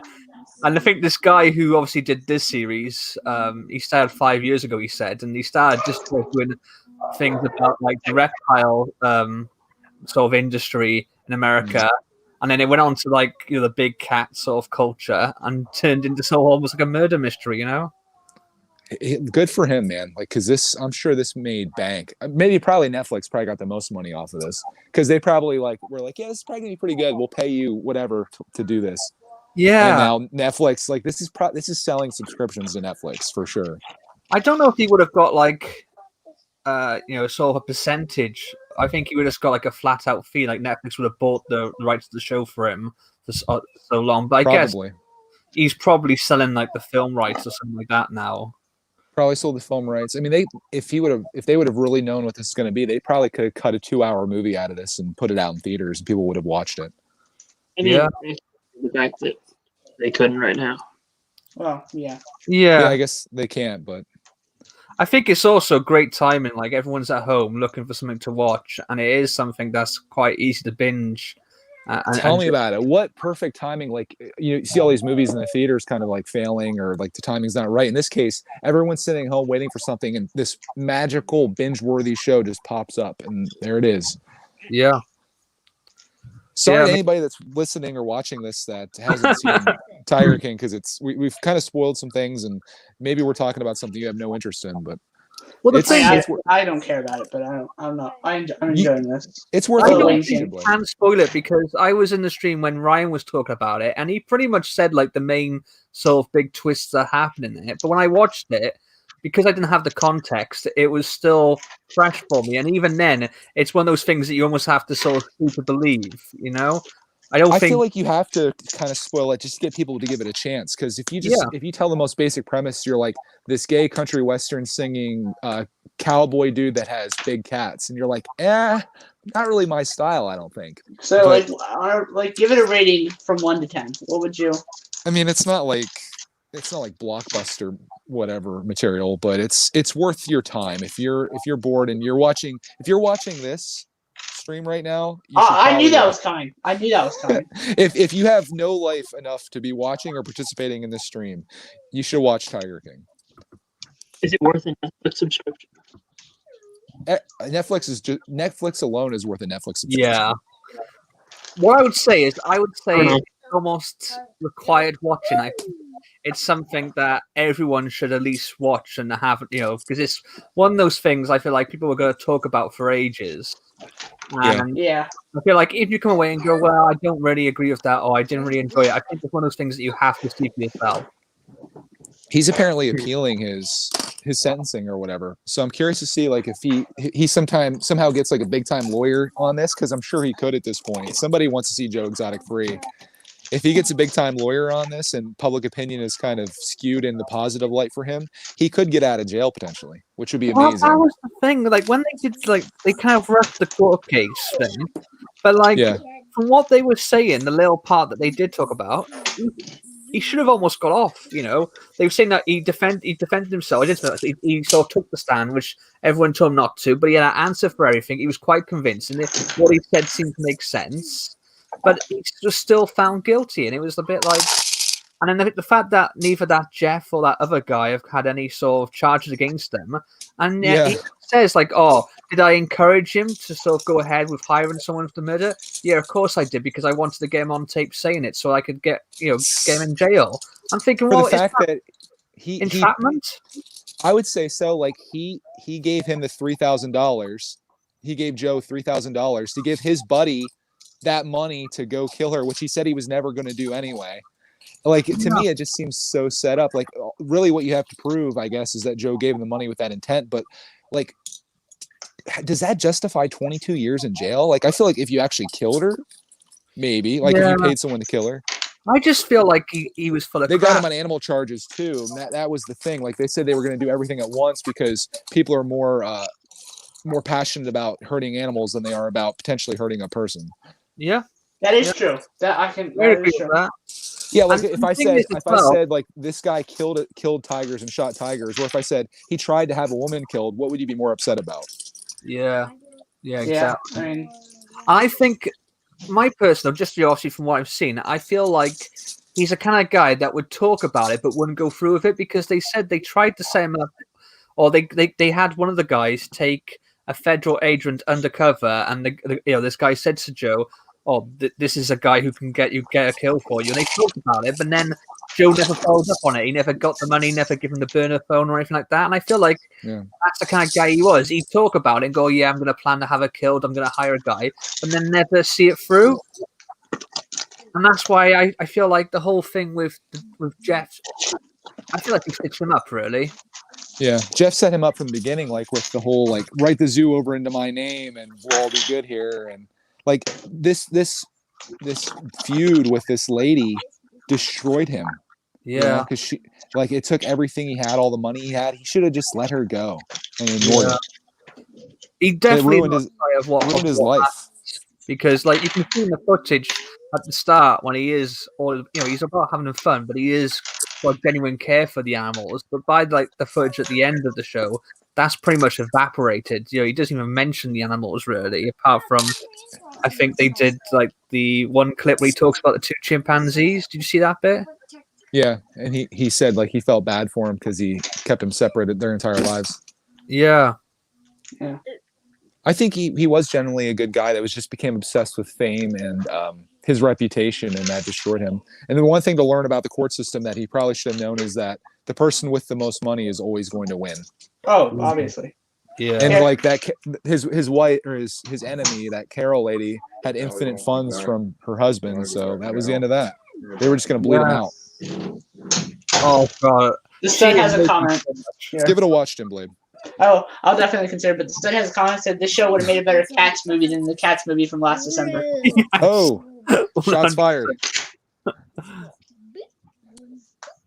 Yeah, Kathy Conlego says what's crazy is that Carol did all that stuff, but her sanctuary is still open. Yeah, and if you saw the footage of her sanctuary, it looked a lot less humane than Joe's. Yeah. My favorite line from it is, I don't know who said it, but one of the guys was like, if they would have just spent all this time, effort, and money on actually preserving tigers' wildlife area or habitat, it would have done so much good. Yeah. All the millions of dollars and the effort that was spent on just fighting this battle between two zoo people. It kind of goes to show you that wasn't necessarily what was truly on their hearts. No, definitely. I think with Joe, I think that might have been what got him into it in the start. But like you said, I think the fame and sort of becoming that sort of character and the attention and everything just went to his head. Whereas with Carol, I don't know. I just felt there was something false about her from the get go. I just For feel sure. I feel like, and like she ever had good intentions, really. And why did she need to attack him? Like, obviously, she's not happy that he's doing what he's doing, but she's kind of doing the same thing. And it's not like he's competition for her. She's in Florida, he's in Oklahoma. It's like, it's not like they're next door neighbors. And it's like he has a tiger zoo that's miles down the road, and you're getting screwed out of customers. It's just, I think it gave her like a rallying cry and enabled her to have like this voice, is like she's trying to do the right thing.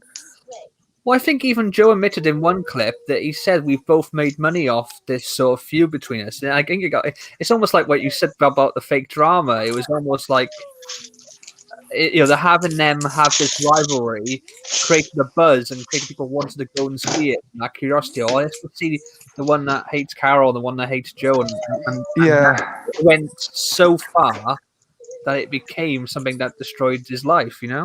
And that's fine, but when you start getting the court system involved and lawyers and money, that becomes very different, Like when he was trying to negotiate these monthly payments to her of how much was it? It was like $10,000 or $50,000 or something. I'm like, wow.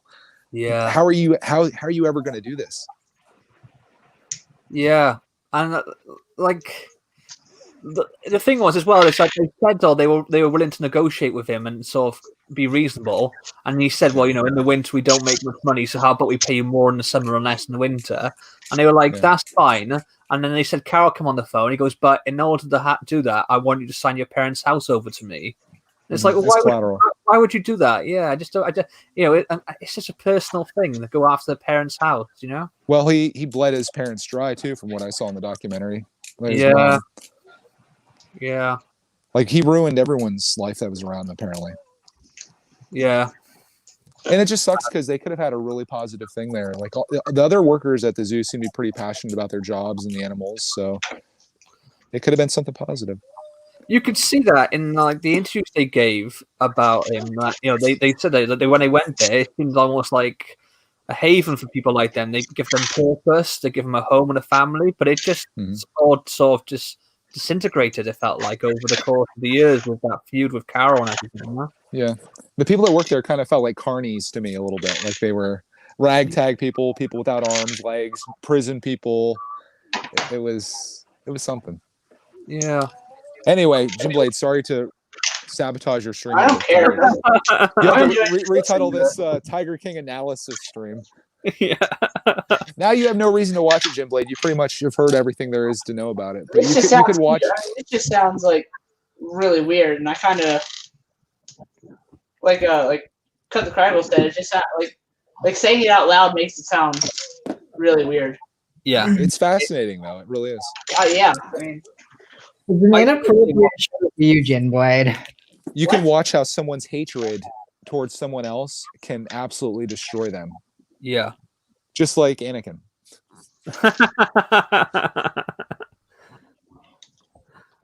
Yeah, if there's one takeaway from it would be to know when to let things go.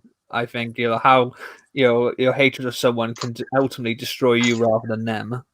Yeah. Even if you think you're in the right and they're in the wrong. Yeah. You can become something worse, Also, people that do the same things are oftentimes stronger together than they are apart, and they kind of learned that.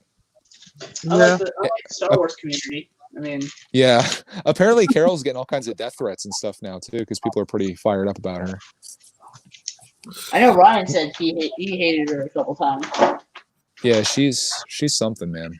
Like Craggle said, there's something off about her, something fake. There's another guy in there too that may be even worse. His name's Doc Antle, and he runs another tiger thing. And he's like a cult leader or something. Like not Brickatech cult level. It's like actual cult.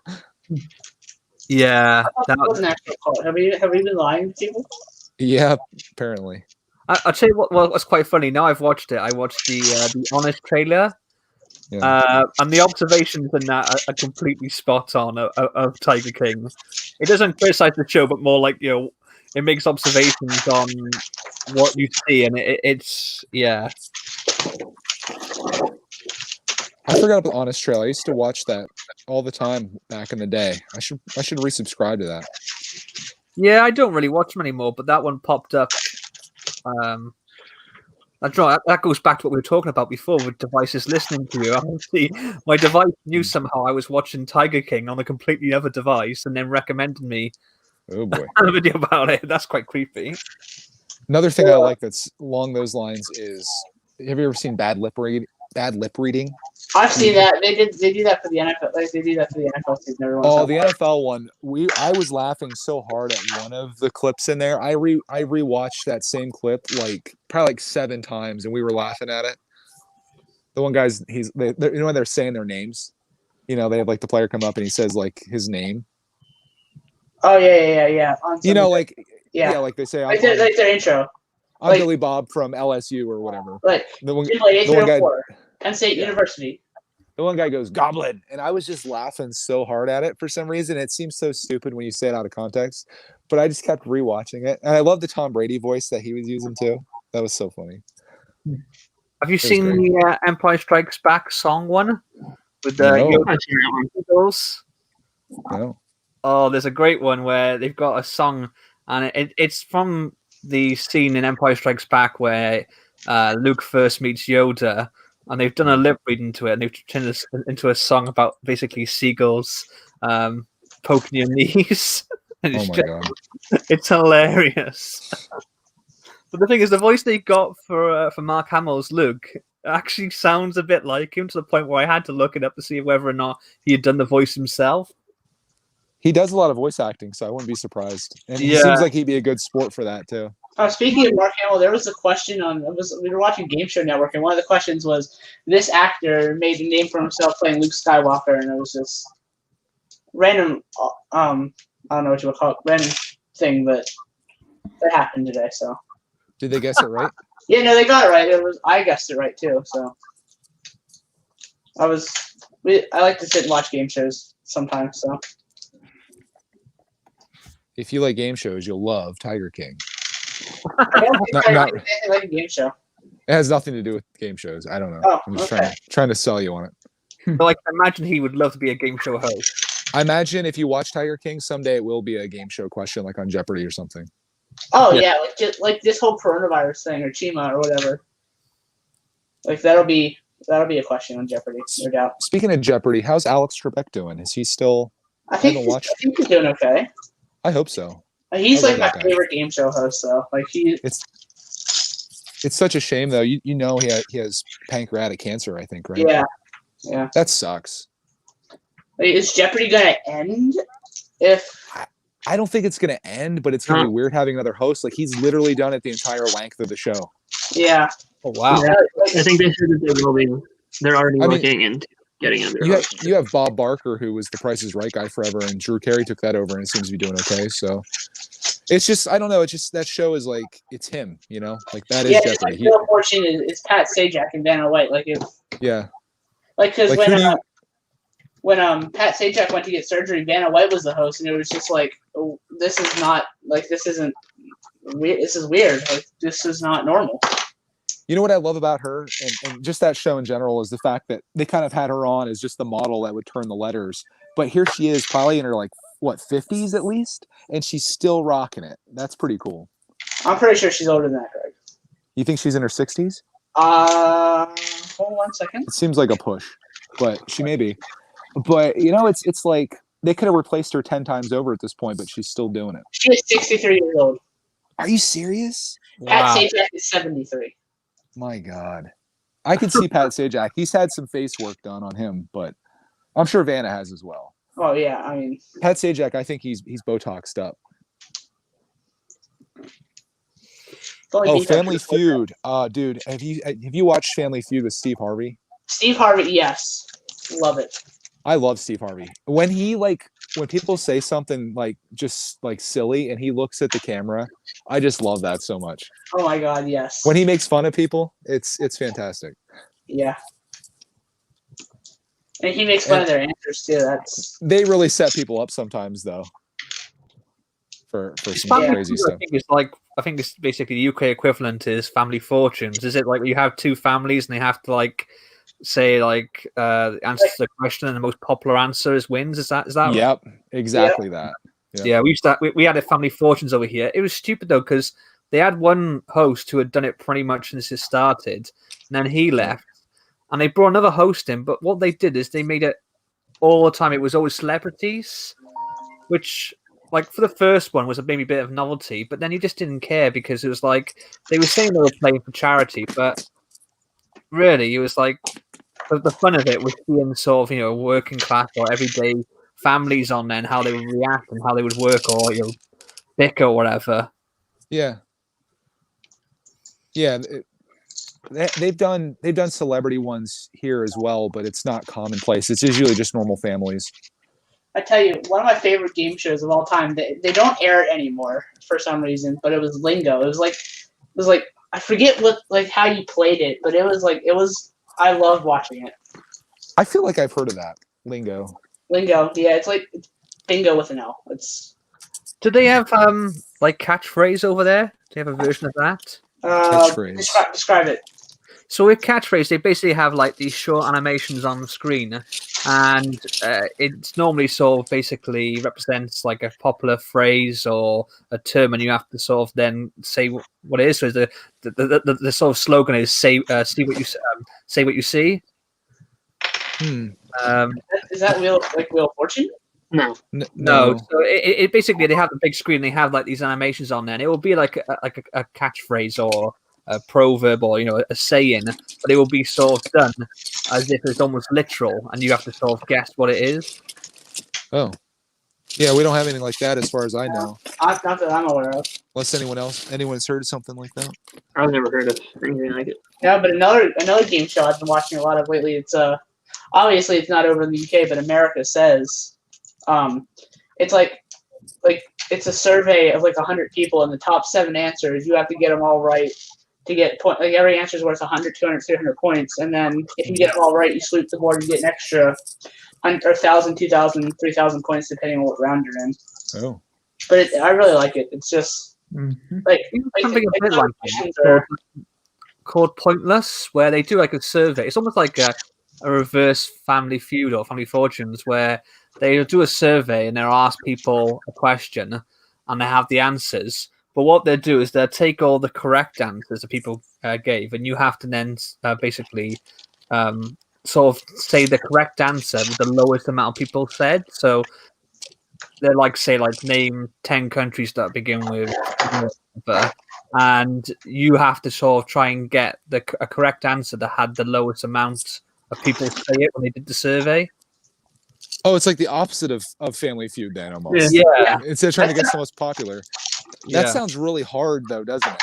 It starts off when they first do it, they're almost quite easy because they do something with loads of answers, and then they get harder and harder, and they work in teams of 2 rather than sort of family. I think there's 5 teams on there, but it gets really sort of quite difficult, and you're there sort of thinking, well, I know a correct answer, but how many other people would have said that answer? You're trying to think of the least common or the one that people wouldn't have thought of. It's like name something on your face, and you say your foot, and they're like correct.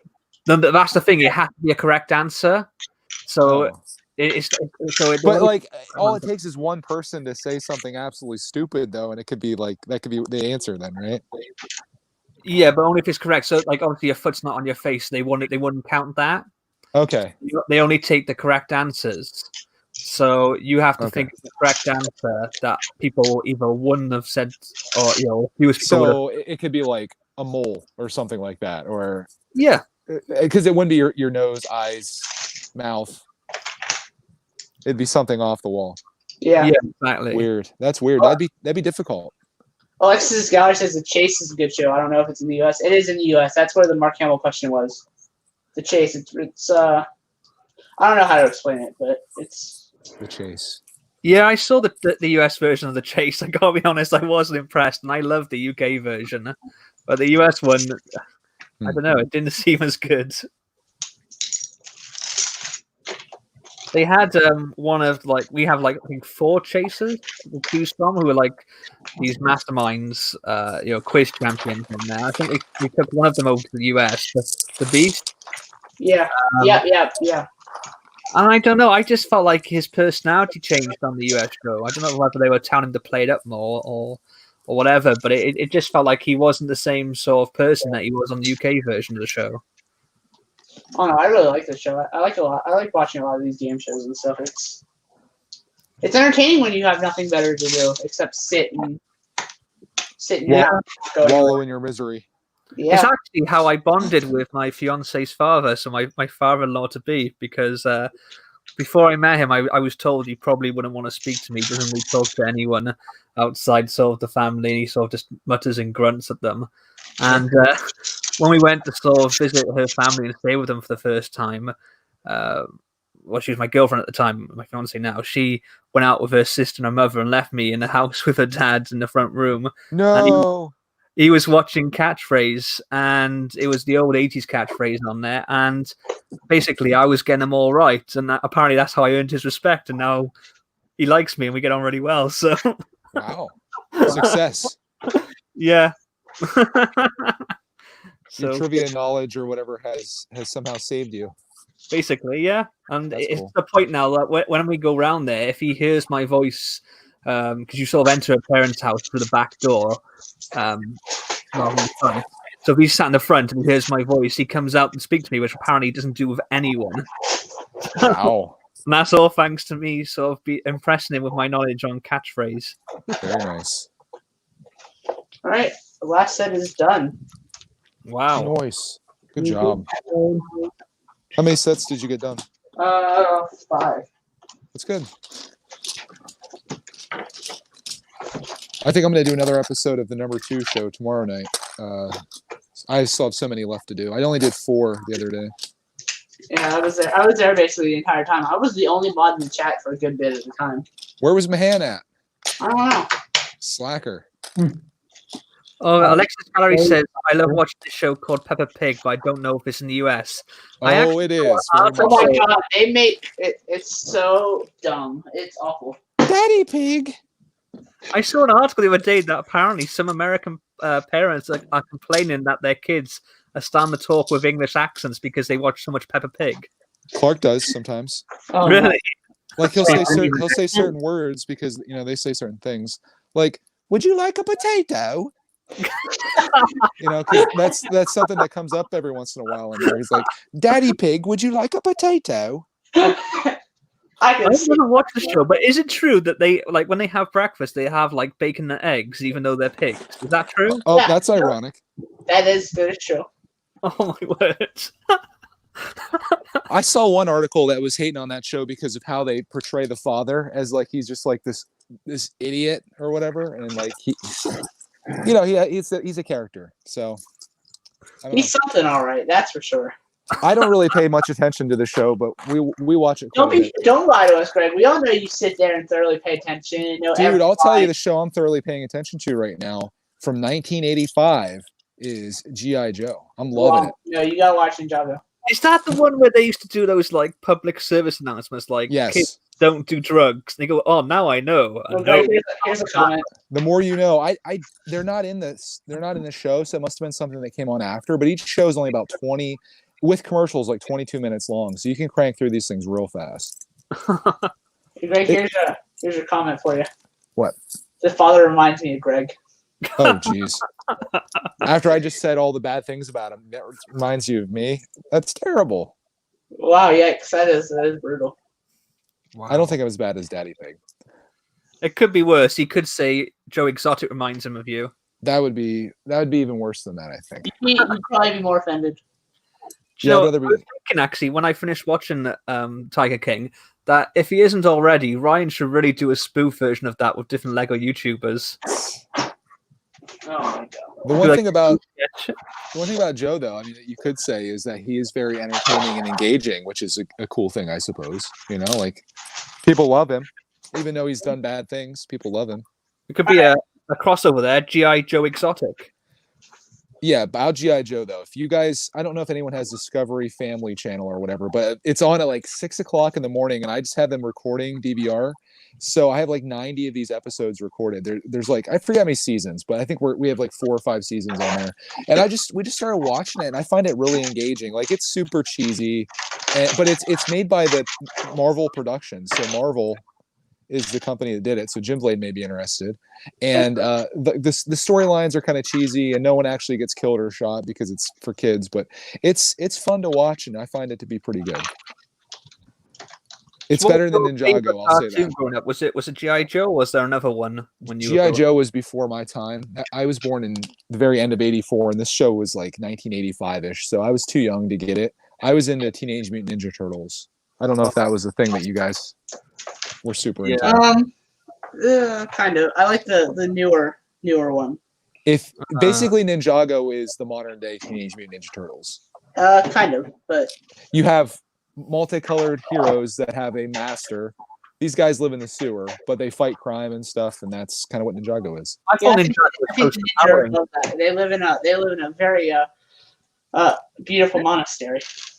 I mean, in Ninjago they eat pizza too. Yeah, that too. But it's kind of similar. I mean, in some ways. My favorite was Real Ghostbusters. Also, I have an announcement, everybody. I would like to make. I have Chima and not the virus. Oh boy. I do remember Real Ghostbusters, but I was just a little bit too young for that. Like I had some of the action figures, and I can vaguely remember the show being on TV. But it was. I just missed it. I think I was just a little bit too young to remember. Same thing for Thundercats. Into like the early '90s, like '93, I think is when they stopped Real Ghostbusters in the UK. They were just constantly like showing it, like, and once they stopped that run, they go back and start again from the beginning. Really? I remember it being like maybe like late '80s, if I can remember properly here at least. But then like Turtles came into being a thing in like '88, '89, and that was wildly popular for like 4 years. And then Power Rangers took over from there. Yeah. In the UK, there was Ghostbusters and Turtles, and Turtles came afterwards, but there was a little bit of overlap. Yeah. I remember being into both of those. I used to love my Turtle toys. I used to have the ones that you could like transform into baby Turtles as well. Yeah. And did the Power Rangers craze take over there too, or was that not a thing? Oh yeah, it was massive to the point where they were trying to ban it because there were kids like doing like even though the Power Rangers never really fought in schools, there were people like basically like doing karate kicks on each other and stuff like that. That's getting into and stuff. Yeah, So, they were into martial arts, but I mean they never fought without their costumes on. yeah, and they do in more recent seasons. Do they? The people in the show. So that they don't reveal their identity, is what. Well, the thing is with the original show was that the kids that they hired to play as the Power Rangers, they were just actors. Like they weren't trained in any martial arts or do anything like that, as far as I know. And like all the shots that you watch of them as Power Rangers was actually filmed in Japan years and years before that. Yeah. the show. They just literally took that as stock footage and then wrote this other completely different show around it and filmed it with American actors and then cut to this other footage that was like a decade old for like the Power Rangers. It was crazy how they did it. And I didn't even know any better.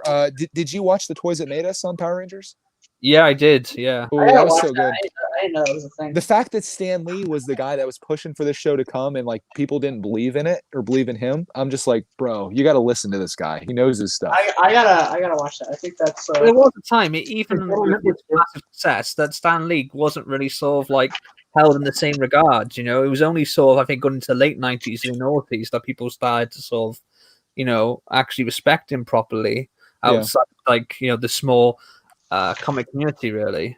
Yeah. The lady that he went to, though, I forget who she was with. I guess maybe Fox or something. She believed in him, but I guess the higher ups didn't. And then that kind of passed. And then she somehow, I forget what was the backstory. Somehow it came to her desk again, and she's like, "We got to make this happen." And then they did, and it just worked out, right? And I'm kind of glad it worked out because otherwise, if the show would have came out way before I would have been ready for it as like a viewer. Yeah. You know? Even though, I mean, it's still on today, so no one missed out on Power Rangers, truthfully. It's still going on. They're on season like 27 or something now. What's the tagline? Are they Super Samurai Space Warriors now, or no? It's what is it? Oh my god, what is it called? Turbo Dinosaur? No, hold on. What's the new? I I know what it was too, and I can't remember.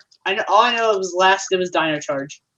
Power Rangers. I think I mentioned this to you before, Greg. But Beast Morphers. you see that when the company that obviously owned Power Rangers in the US, they bought the rights temporarily for the Turtles, and they did like a live action series that was basically Power Rangers but with turtles in it instead. Did you see that? Oh yeah, that was on the Toys That Made Us. I remember seeing that now. Yeah. I forgot about that until you mentioned it. What else do they have Toys That Made Us of? I know there was a Lego episode, which G.I. Joe's on there. Obviously Lego. Turtles. Were WWE toys on there, like WWF? Yeah, I feel like they were on Where's there. the Thomas and Friends episode, though? That's a good question. Yeah. Like, where is that? What else did they do? I think there's 2 seasons of it. I know that wasn't there like Hello Kitty or something like that. I think I skipped that one because I have no interest in that. I did watch the Barbie one just because that was quite interesting, especially. You don't need to lie to us. You can tell us that you watched it. It's okay. That was too. I like the Star Wars one as well. That one was good. Oh yeah. So, okay. The Barbie one, the opening sketch on it is not suitable for kids. About Really? how they designed the Barbie basically as like almost based like a sex toy. It was crazy. Oh, okay. All right then. That's. Oh. Yeah. Have you seen the other one they've done? The movies that made us, because they've done a Home Alone one on there. Yep, I watched that. Yeah. That was good. It kind of takes the fun out of it for me, though, a little bit, seeing like the magic taken away behind that, but it's okay. I was thinking with the Turtles one, did you feel a little bad at the end when they said like about what happened to the two creators, how they sort of like were best friends and this just pulled them apart completely to the point where they haven't seen each other in like 20 years? It's a shame. Like, I see the business transactions and relationships that go on behind all these things is insane. Yeah. Especially like the G.I. Joe one, for example, like the guy that came up with the whole G.I. Joe thing, how he like didn't get any proper recognition or anything for it. Like he sold the idea off super cheap, and then this Hasbro or whoever took it and just ran with it and made piles of money, and he didn't even get like the recognition of being the guy that came up with the idea. That sucks. But that's the way history works sometimes. Sometimes you get written out of it, and I guess if you think you have a really great idea, you have to weigh out do I want some money now, or do I want to see this thing through? And then if you do, what if it never becomes a thing? Like there's so many things to consider. The problem is that when you have an idea and you have nothing behind you, sometimes it's a case of, you can get the help in order to make the thing happen from someone, and sign away more than that they deserve, or you can go, no, I'm keeping all of it, and then it never happens. So it's like, which one do you do? That's basically the show Shark Tank in one sentence right there. That is true. Yeah. Have you ever watched Shark Tank, Craggle? Is that a thing that you can watch? Yeah, over here it's called Dragon's Den, but yeah. And people are like, well, no, I'm not giving up 30% of my company for $1 million. It's like, okay, what are you going to do? Like, you have no money, you have no capital, you have no expertise, no connections. Do you want 100% of nothing, or do you want 30 or 70% of something that could be a multi-million-dollar company? Yeah. How many of these companies actually go on to succeed, though? Like, that's true too. But even if they just give you the money to play around with to see if you can make it happen, it's worth it. My question is though, like they've been doing this show for so long, and this person supposedly becomes your mentor, or your coach, or whatever. They don't have the time for you, right? Do they not change out though? Because like in Dragon's Den in the UK, there's 2 that have been there since season 1, but the rest of the dragons, or I guess in your one of these sharks, they've sort of changed. Seasons have gone on. Yeah, they do a little bit of that. Like sometimes they'll switch them around a little bit, but I think they have some of the same cast members all the time on there. Yeah, Shark Tank is like all like the judges are always the same, or judges, I guess is we'll call them. The reason I know about Shark Tank though is because on one episode of Dragon's Den, this couple came in and they had previously been on Shark Tank, and they'd got an offer and they refused it, and 2 years down the road they'd gone nowhere, so they come basically back to that sort of medium but with the UK version, and they were like, this time we're not going to go away with nothing. Yeah, that's exactly what you're talking about right there. It's like, sure, you want to be like, I don't want to give up my company for nothing, and then what are you going to do though? Yeah. But my thing is, like, if you are trying to work with one of these sharks to give you like life advice or business advice, how much time do they have for you when they've been doing this show for the last 10 years and they have hundreds of people that they work with? I imagine you probably get like on their team or whatever, where they put you with a person, but Yeah. still, I think- wonder how many would sort of be there actually mentoring you one on one, and how many would just sort of assign one of their employees to you. You know? yeah. I think a lot of people go on that show just sometimes they go on without planning to make a deal anyway, because they want like they want to be seen and it's a good commercial, I suppose. Yeah. Yeah, I mean, I guess I get something out of it. Yeah, because like you could go on there, millions of people are going to be watching this show, and you're like, this is all about my product, how great it is, how awesome it is, and they make you an offer. And I've seen this happen where they make an offer that the person was asking for. They're like, yeah, we'll totally do that, and the person's like, nah, no, I'm not going to do that deal. Well, really? Wow. Yeah, like I've seen them offer it, but some people go on there, I think, just to get on TV with no anticipation or intentions of making a deal, especially if your product's really good, because then like people are probably going to go to your website and all that stuff. Yeah, I guess even more so like in America, where if it is, I'm guessing it's a national show, so the audience there has got to be so much more than say on the UK one. But I don't know if you've ever done this with the with Shark Tank, but what I like to do sometimes is is Google the company and see where they are now, like if it did turn out for them. Or I should do that. Like I used to watch it when it came out new, so you didn't really have an opportunity to do that. But if you watched reruns of it or whatever, that'd be kind of fun to see. Yeah, because that's what I've been doing. Is I've been watching reruns of it because I was into it I don't know 8-9 years ago, and then I just stopped watching it. And recently I've sort of got back into it and watching the older ones. And I've just been sort of like, okay, let's see what happens to that company, and not just the ones that didn't get an offer, but also the ones that did get an offer. And you know what? Surprisingly, some of the ones that got the offer, got the deal, it didn't work out for them. It's not a guarantee. You can get the dragon or the shark and get the money, and it's still not work out for you. Yeah. I think these sharks / dragons go into it knowing that it's probably 90% chance it's going to fail, but in the 1 out of 10 that it does well, they can kind of recoup their money and make it work. Oh, yeah. I mean, I think with them it's pennies. I mean, in one of them there was even two of the dragons got into a bit of a squabble, and he was like, "Why are you haggling over this? That's like the amount of money you spend on a weekend. It's nothing but a punt to you. You could give them the money and not have anything in return." But you're haggling over 5%, and they were like, "Well, I wanted this," and he almost got into a full-on argument. But it's crazy the amount of money they have. Some of them. Sometimes on Shark Tank, it's more of like an ego thing. Like, this is what I'm willing to do for you, and you take it or leave it. Yeah, and they kind of go back and forth and stuff like that. So sometimes it's just about winning the price war. When both know that making the deal is the best thing to do. It's just what deal are you going to make. And I think also, I watched the Bricks and Bits you guys did with I've forgotten his name now, the one off who was on Lego Masters, and he was talking about how they did different sort of takes of the same thing and how staged it was. And I think the same thing goes with these type of shows. I often think unless they've got 12 cameras on it all at the same time, they're obviously cutting in reactions from other moments to sort of fill the gap where the guy talks and narrates over it. They're not just standing there in silence, whilst the narrator talks, Right. I think they do probably have a lot of cameras on them, but some of it seemed to be manufactured, at least from what I was saying. Yeah. And I understand that. You're trying to make an engaging show, and it's probably not the easiest thing to do. That was I really enjoyed that episode of Bricks and Bits. I gotta go watch that part that Ryan sent to me with the thing. Yeah. I thought Iceberg was awesome.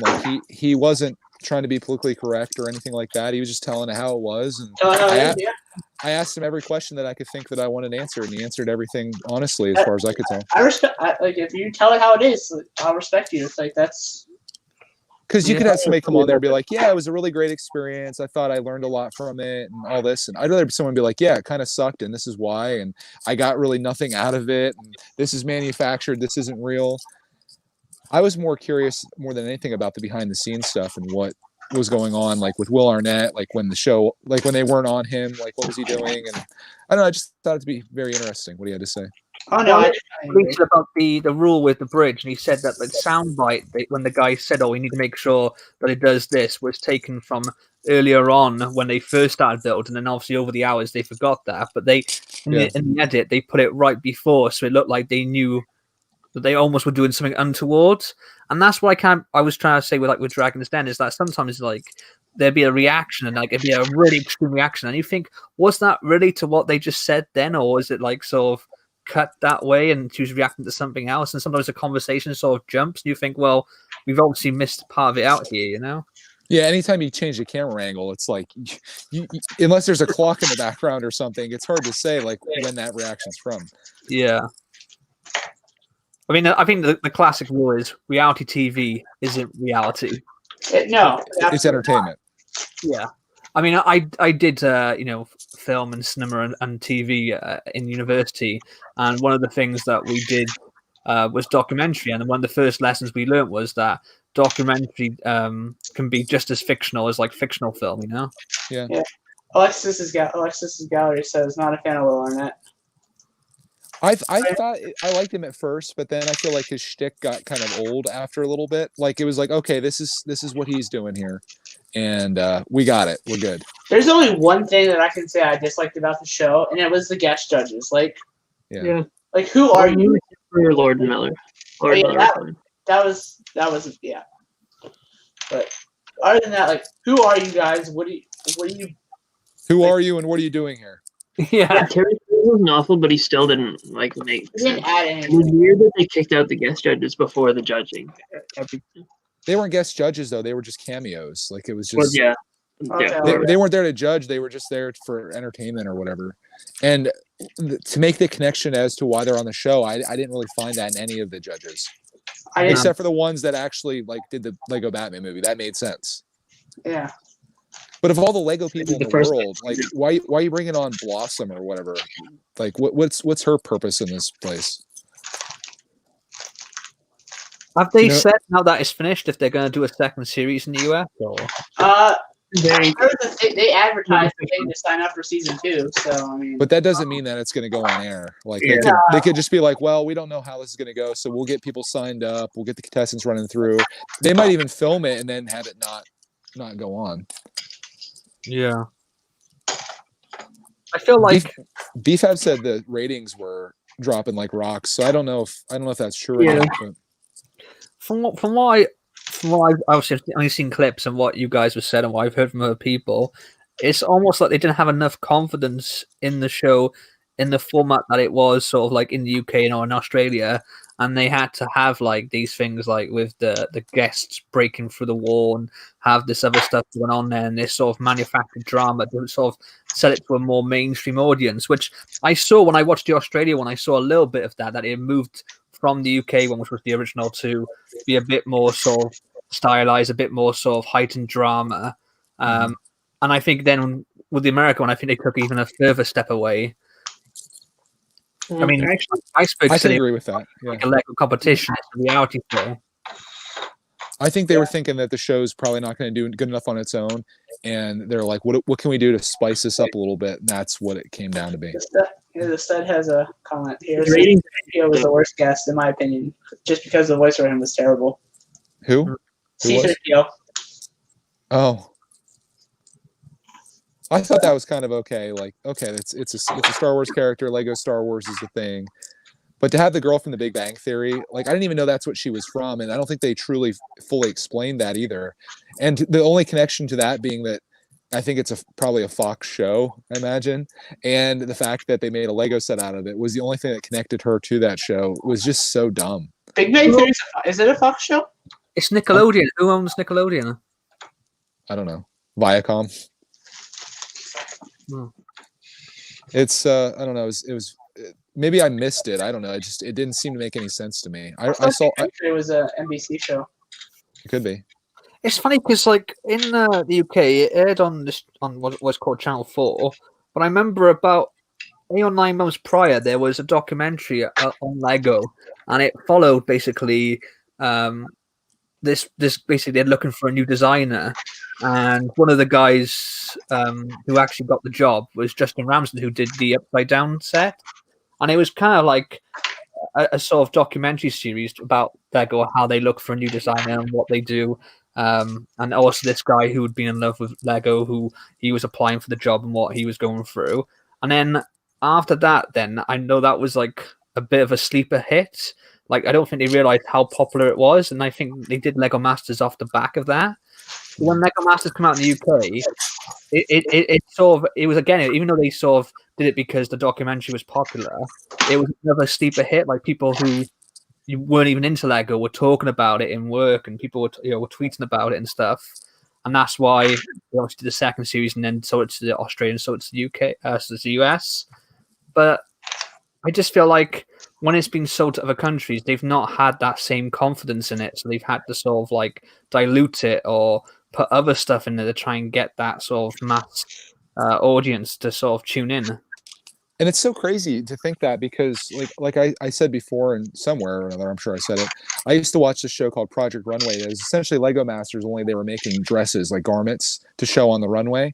And it's like, watch a show about dresses, but because I really like the creativity aspect of it, and like the competition part of it, and then the judging, and you kind of pick your favorite and worst, like regardless of it being a dress. But that goes to show you that even though I don't have interest in dresses, if you have a show that's engaging, you can totally love it. And the thing with Lego is that a lot of people love Lego, from all age ranges, because everyone's had experience with it. So for me, this show should almost perform better or have more confidence in itself than a show about making dresses, right? Yeah.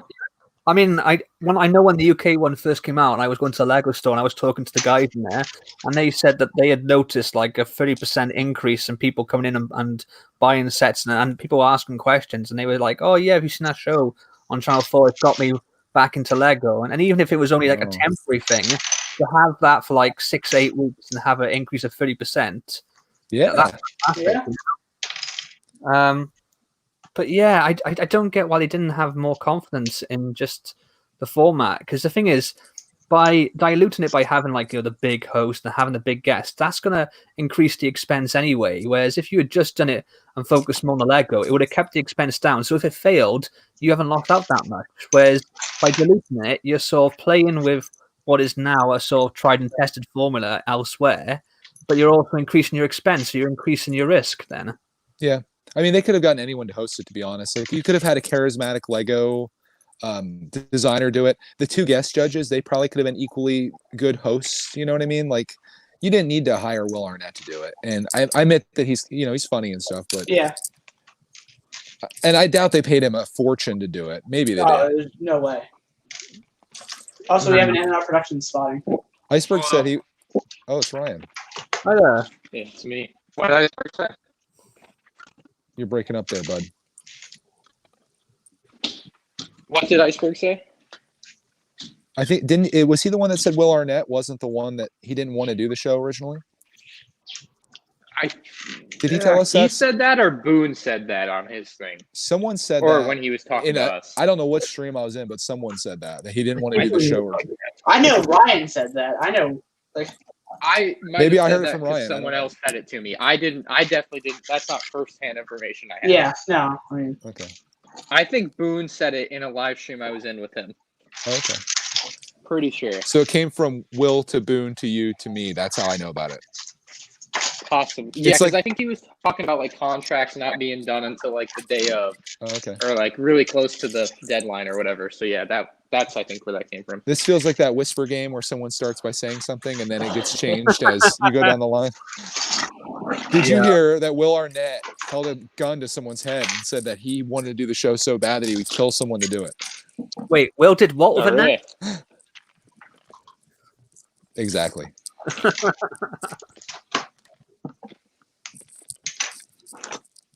What's up with you, Ryan? What are you up to, man? I'm eating Doritos. I just got done filming a video, so I'm chilling. Cool. What are you eating? Doritos. Oh. We squashed some beef today, Greg. So that's done. That's good. Is it really? Thank God. Oh my God. Did you initiate that, or did someone else initiate that? I had, as you know, I tried a week ago, and Matt moderated it. So I had an hour phone call with Matt the other night. Well, that's cool. He said he would try to see if he would do it if he moderated it, and that's what he did. So good. It's done. It's over. Just like I say about the Tiger King and The same thing I say about Carol Bassett and the Tiger King. You're much better off together than you are apart. Carol Baskin. Yeah. Oh, We had a whole 40-minute conversation about Tiger King. You should have been here. Me and Craggle were going off on it, man. Yeah. negatively or Positively. Positive. I'm trying to sell okay. Djinnblade on it. Oh, come on, Djinnblade, just start watching it. Don't I be will watch it. child. I will watch an episode. You know what I'm not told gonna him watch this year? I told him if he's doing Billy this, Hill? he should definitely totally watch Tiger King. Like it's way better use of his time. I don't know if I'm gonna have the strength to watch the Tampa Bay Buccaneers. Oh yeah, did you see the Did you hear, Greg? What did I hear? The Rob Buccaneers Gronkowski? got Rob Gronkowski, and I want to die. Did they really? yeah? Yeah. He followed his boyfriend.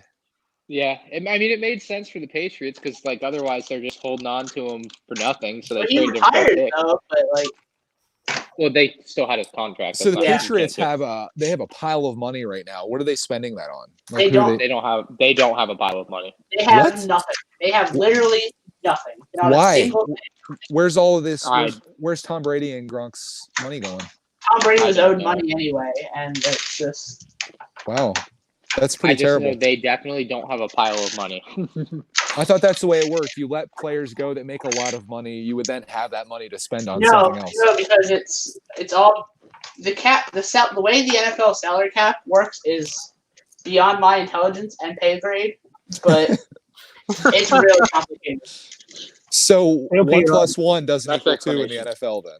Correct. No, like Gronk's contract was like $10 million, but it only count because he retired. It only counted like $1 million against the cap, so that only frees up $1 million for them or something by trading him. So he retired just to get out. Yeah, Wow. he was done, Okay. but it is what it is. It's sad. It's business. So Ryan, are you a Bucks fan now, or what's? I'm not. He doesn't follow players. If they trade Edelman next, I might have to though. No, Hold did you on see to the post I sent you? The Julian Edelman outside the Bucks facility says, "Let me in, let me in." There's a good it's a Tiger King clip of the Tiger King. He's like, and I thought, and it was like on Twitter of like NFL meme of like Julian Edelman this fall, and it's Joe Exotic, and he's like, I'm in sunny Tampa, Florida, here to visit my best friend, and then he goes, and then he starts walking, and then he turns back and he yells the B word. I'm like, that's Edelman visiting Brady. It's like, that's so sad. So You want to make a Tiger King meme out of this or whatever. Do how he says, I'm never going to financially recover from this. Yeah. Have New England Patriots logo up there and have it say, I'm never going to financially recover from this. That's one of the ones I've seen. And the other one I've seen being memed is the I can't possibly compete with that.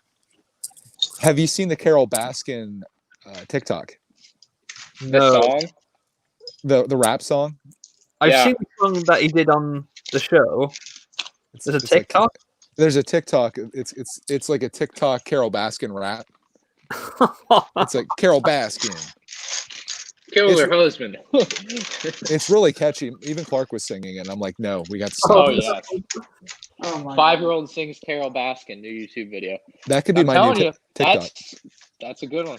I was saying earlier, I said if you're not already planning it, you need to do a Tiger King spoof for the Lego community. Dude, I saw on Reddit there was this girl that did her makeup like Joe Exotic. It was ridiculously. It was like uncanny. Someone wants to know what we're gonna buy for May 4th. I'm not buying anything because I don't have the monies. Dude, I'm straight up upset about that promo. I'm not loving it very much.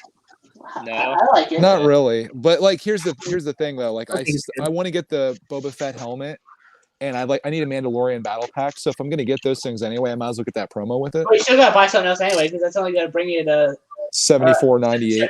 $74.98. Yeah. Maybe I will How much? I'm maybe 2 cents short. Do you remember the good old days when you used to get an exclusive minifigure on May the 4th? You're gonna make Ryan I cry. do. Are you trying to make Ryan cry? Ryan's life is already I over. want to do. I'm gonna do a video eventually called like what happened to Lego promotions or something, or will Lego promotions ever be great again? Because I think there's some that are all right, but there hasn't been a great one in a while. Now that you say you don't like the promo, I think I might have to bandwagon into your boat because I was like, this is good, it's definitely not great, but it's good. But like, what it really is a couple of advent calendar spaceships Yeah. thrown on a gray plate, and that's now that I think about it that way, I don't. Dude, I thought the Endor and Hoth ones were kind of cool. This one to me is just weak as heck, at least in my opinion. Yeah. I like the TIE Interceptor build, but what annoys me is that we've had Empire, we've had Jedi, and now we're having Jedi again. It's like they could have done the Death Star 1 trench run, and then we would have had at least like the classic trilogy had one for each film. But there's no A-wing in that one. Boo-hoo. I don't know. I'm kind of, like I said, I'm bummed with it, but I'm not going to turn down a 250-piece set that I can get for free. You really can't hate on that. So. Yeah. And I don't think those I helmets can. are going to be dropping to 20% off anytime soon. Those helmets are nice. Oh my god. Yeah. I have the You're Boba gonna Fett like them. They're Yeah, all I'm really committed nice. to Boba Fett. I was between that and the TIE Fighter pilot, but I think the Boba Fett one is the one to go for. Well, I finally had the email to say my TIE Fighter pilot's been dispatched now. Has I it? will say that the Stormtrooper helmet isn't as bad as I thought. Okay. Like as far as like the white not looking great, like it looks fine. But Okay. obviously, I think the other two are They're all better. back ordered right now, so I don't plan to get anything anytime soon. But Hey, you know, whatever. I got a box today. Speaking of back order, because I couldn't get my order canceled because I waited too long or something. Now you have I to haven't return even it. opened it. Yeah, I'll return it right to your house. This has all of them in there, and I haven't even bothered to open it because I already built them all. So This is from That's great. you ordered at Lego.com. that's my one day shipping Lego.com Oh order. dang! Wait, didn't you order them from Amazon too? He was hedging his bets. No, I did not. Well, I mean, if you're me, I have to, but Yeah, I I get didn't you. get it canceled. Oh, I'm not hating on you, man. Build, though, how I understand. similar are they? What? Was it with the free builds? Are they quite similar build wise? Was it like repetitive doing all three of them together? I mean, I don't know. I don't really think of Lego as repetitive. I mean, nothing's as repetitive as like building literally the same thing like 8 times. That's repetitive to me. These aren't. Yeah, not really, because they're all different colors, and So I mean, obviously the base of the build is going to be the same, and like the interior of the head, it's all like the same concept. But I don't find it repetitive or annoyingly so. which one's Boba the best Fett. one then, Ryan? If I have to buy one, Hmm. is it Boba Fett? It's Boba Fett. Yeah. Yeah, it's definitely Boba Fett. Hey, has they're anyone all taken the good. Boba Fett one? Have they converted that into the Mandalorian? I'd like to see that. That'd be pretty I easy. saw someone have a Jango Fett one, That's cool. but not Mandalorian. Oh Yeah. wait, Greg, you just give it like a week. I say give it a week. I mean, if you want to make a video and make some views on it, that would be it right there. That requires work. It does. I mean, you just have to swap some colors out and make some changes. Which, speaking of that, Ryan, I finally finished The Mandalorian tonight. When Finally. does the last episode end? I don't even remember. Basically, what, should I spoil it? Is it Go ahead. for It's been out for how many months now? so he shoots down the It's not out in the UK yet. Just to warn you, if there's any UK. Oh, that's right. They're fighting on the planet, and the TIE fighter. he shoots then a TIE comes fighter out down the that has a Darth guy Vader. in it, the wannabe Darth Mhm. Vader guy, and he walks off with Baby Yoda. Yeah, I will say the helmet sets are a much better value than the busts last year. The busts are yeah. like tiny. Yeah. It's bad. It's Ryan, the you difference also is paid how much very for large. one of the busts and paid $40 for Right, the other but their one. their retail was their price was $40, right? So that's Right. the way you have Yeah. to look at it. You can't look at what's like the third party value or secondary. Well, for the market value is. Comic-Con one, I mean, actually both of them were like that. So Right. yeah. I'm not concerned about the cost. I think they're cool. Like I like it kind of like buildable figure, helmet, bust, stuff like that. Like the Yoda, for example, BB-8. I like that kind of stuff. So I feel like the helmet's kind of like up my alley, I suppose. I'm not concerned Yeah. about $60 for it. I mean, I'm gonna pull the classic and say I think it'd be better at $50. Like, but what wouldn't be better if it was $10 less? You know. Yeah, $10 someone Lego set. Oh, actually, never mind. I know Just Ryan wait. cringes when people say that, but it's like I'd like. Someone it at $50. commented on my video, and they were like, on my Boba Fett review, and they're like, yeah, this would be way better if I had a minifigure. And I'm like, well, yeah, obviously, but No, that's the not way what to this make set is brickheads about. better. No, brickheads don't. That's what microfighters are for. $10 sets with a minifigure. No. Brickhead. No, hear me out here. You have a brickhead, then you have the I'm not hearing minifig you out. of that build, and then charge $12 for it, and it makes it better. That's not a minifigure is worth $5, as Lego has. Okay, I'm charge going to it $15 disagree then. on the minifig thing coming with it. I'm going to disagree just for the same reason, like the A-Wing, for example. Like I said, the ship is cool and it's great they give that with it, but there's no purpose. Like it has no purpose with that set. You know what I mean? Unless you're going to put it on display out front, but it doesn't fit inside. It doesn't look good with that. Like it's just it's an add-on. It's kind of unnecessary in my opinion. What I can't understand is how they can do a printed plaque for these helmets, but not for the UCS sets. Yeah. Good question. Well, I will say it's printed, not a sticker. The UCS, yeah. Ooh. There's only stickers on the Stormtrooper and TIE Pilot, and those are like little 1x2 plate stickers. Okay. Kind of annoying on Stormtrooper, but the sticker thing for the plaques, I think the reason they're stickers is because if you print it on that plate, the plate doesn't have the same shine that a sticker does. And honestly, I think the stickers, as much as I also agree it should be printed, it wouldn't look as good as like on the mat of the piece.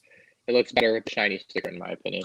Oh, you like a better sticker? Plus the piece has the like big Lego piece that they use for UCS plaques has like a molding thing in it that would be like. I just feel like the sticker looks cleaner. Yeah. As No, much I as I see hate that. to say it. Until you go to apply and get it on all crooked. Yeah, that has that little dip in the center, doesn't it? Yeah. What if you have a sticker? Is that what you mean?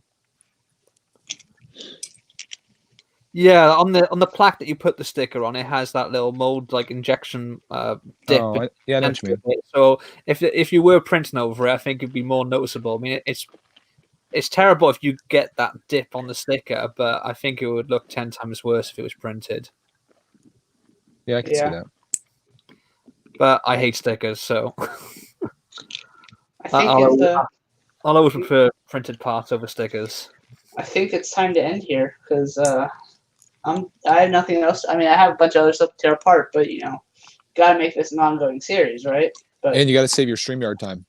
I got that too for Saturday. You don't really have to though, honestly, because I have unlimited at this point. Well, yeah. So we're doing like weekend streams. We're doing Saturday. Group stream? Yeah. Yeah. Okay.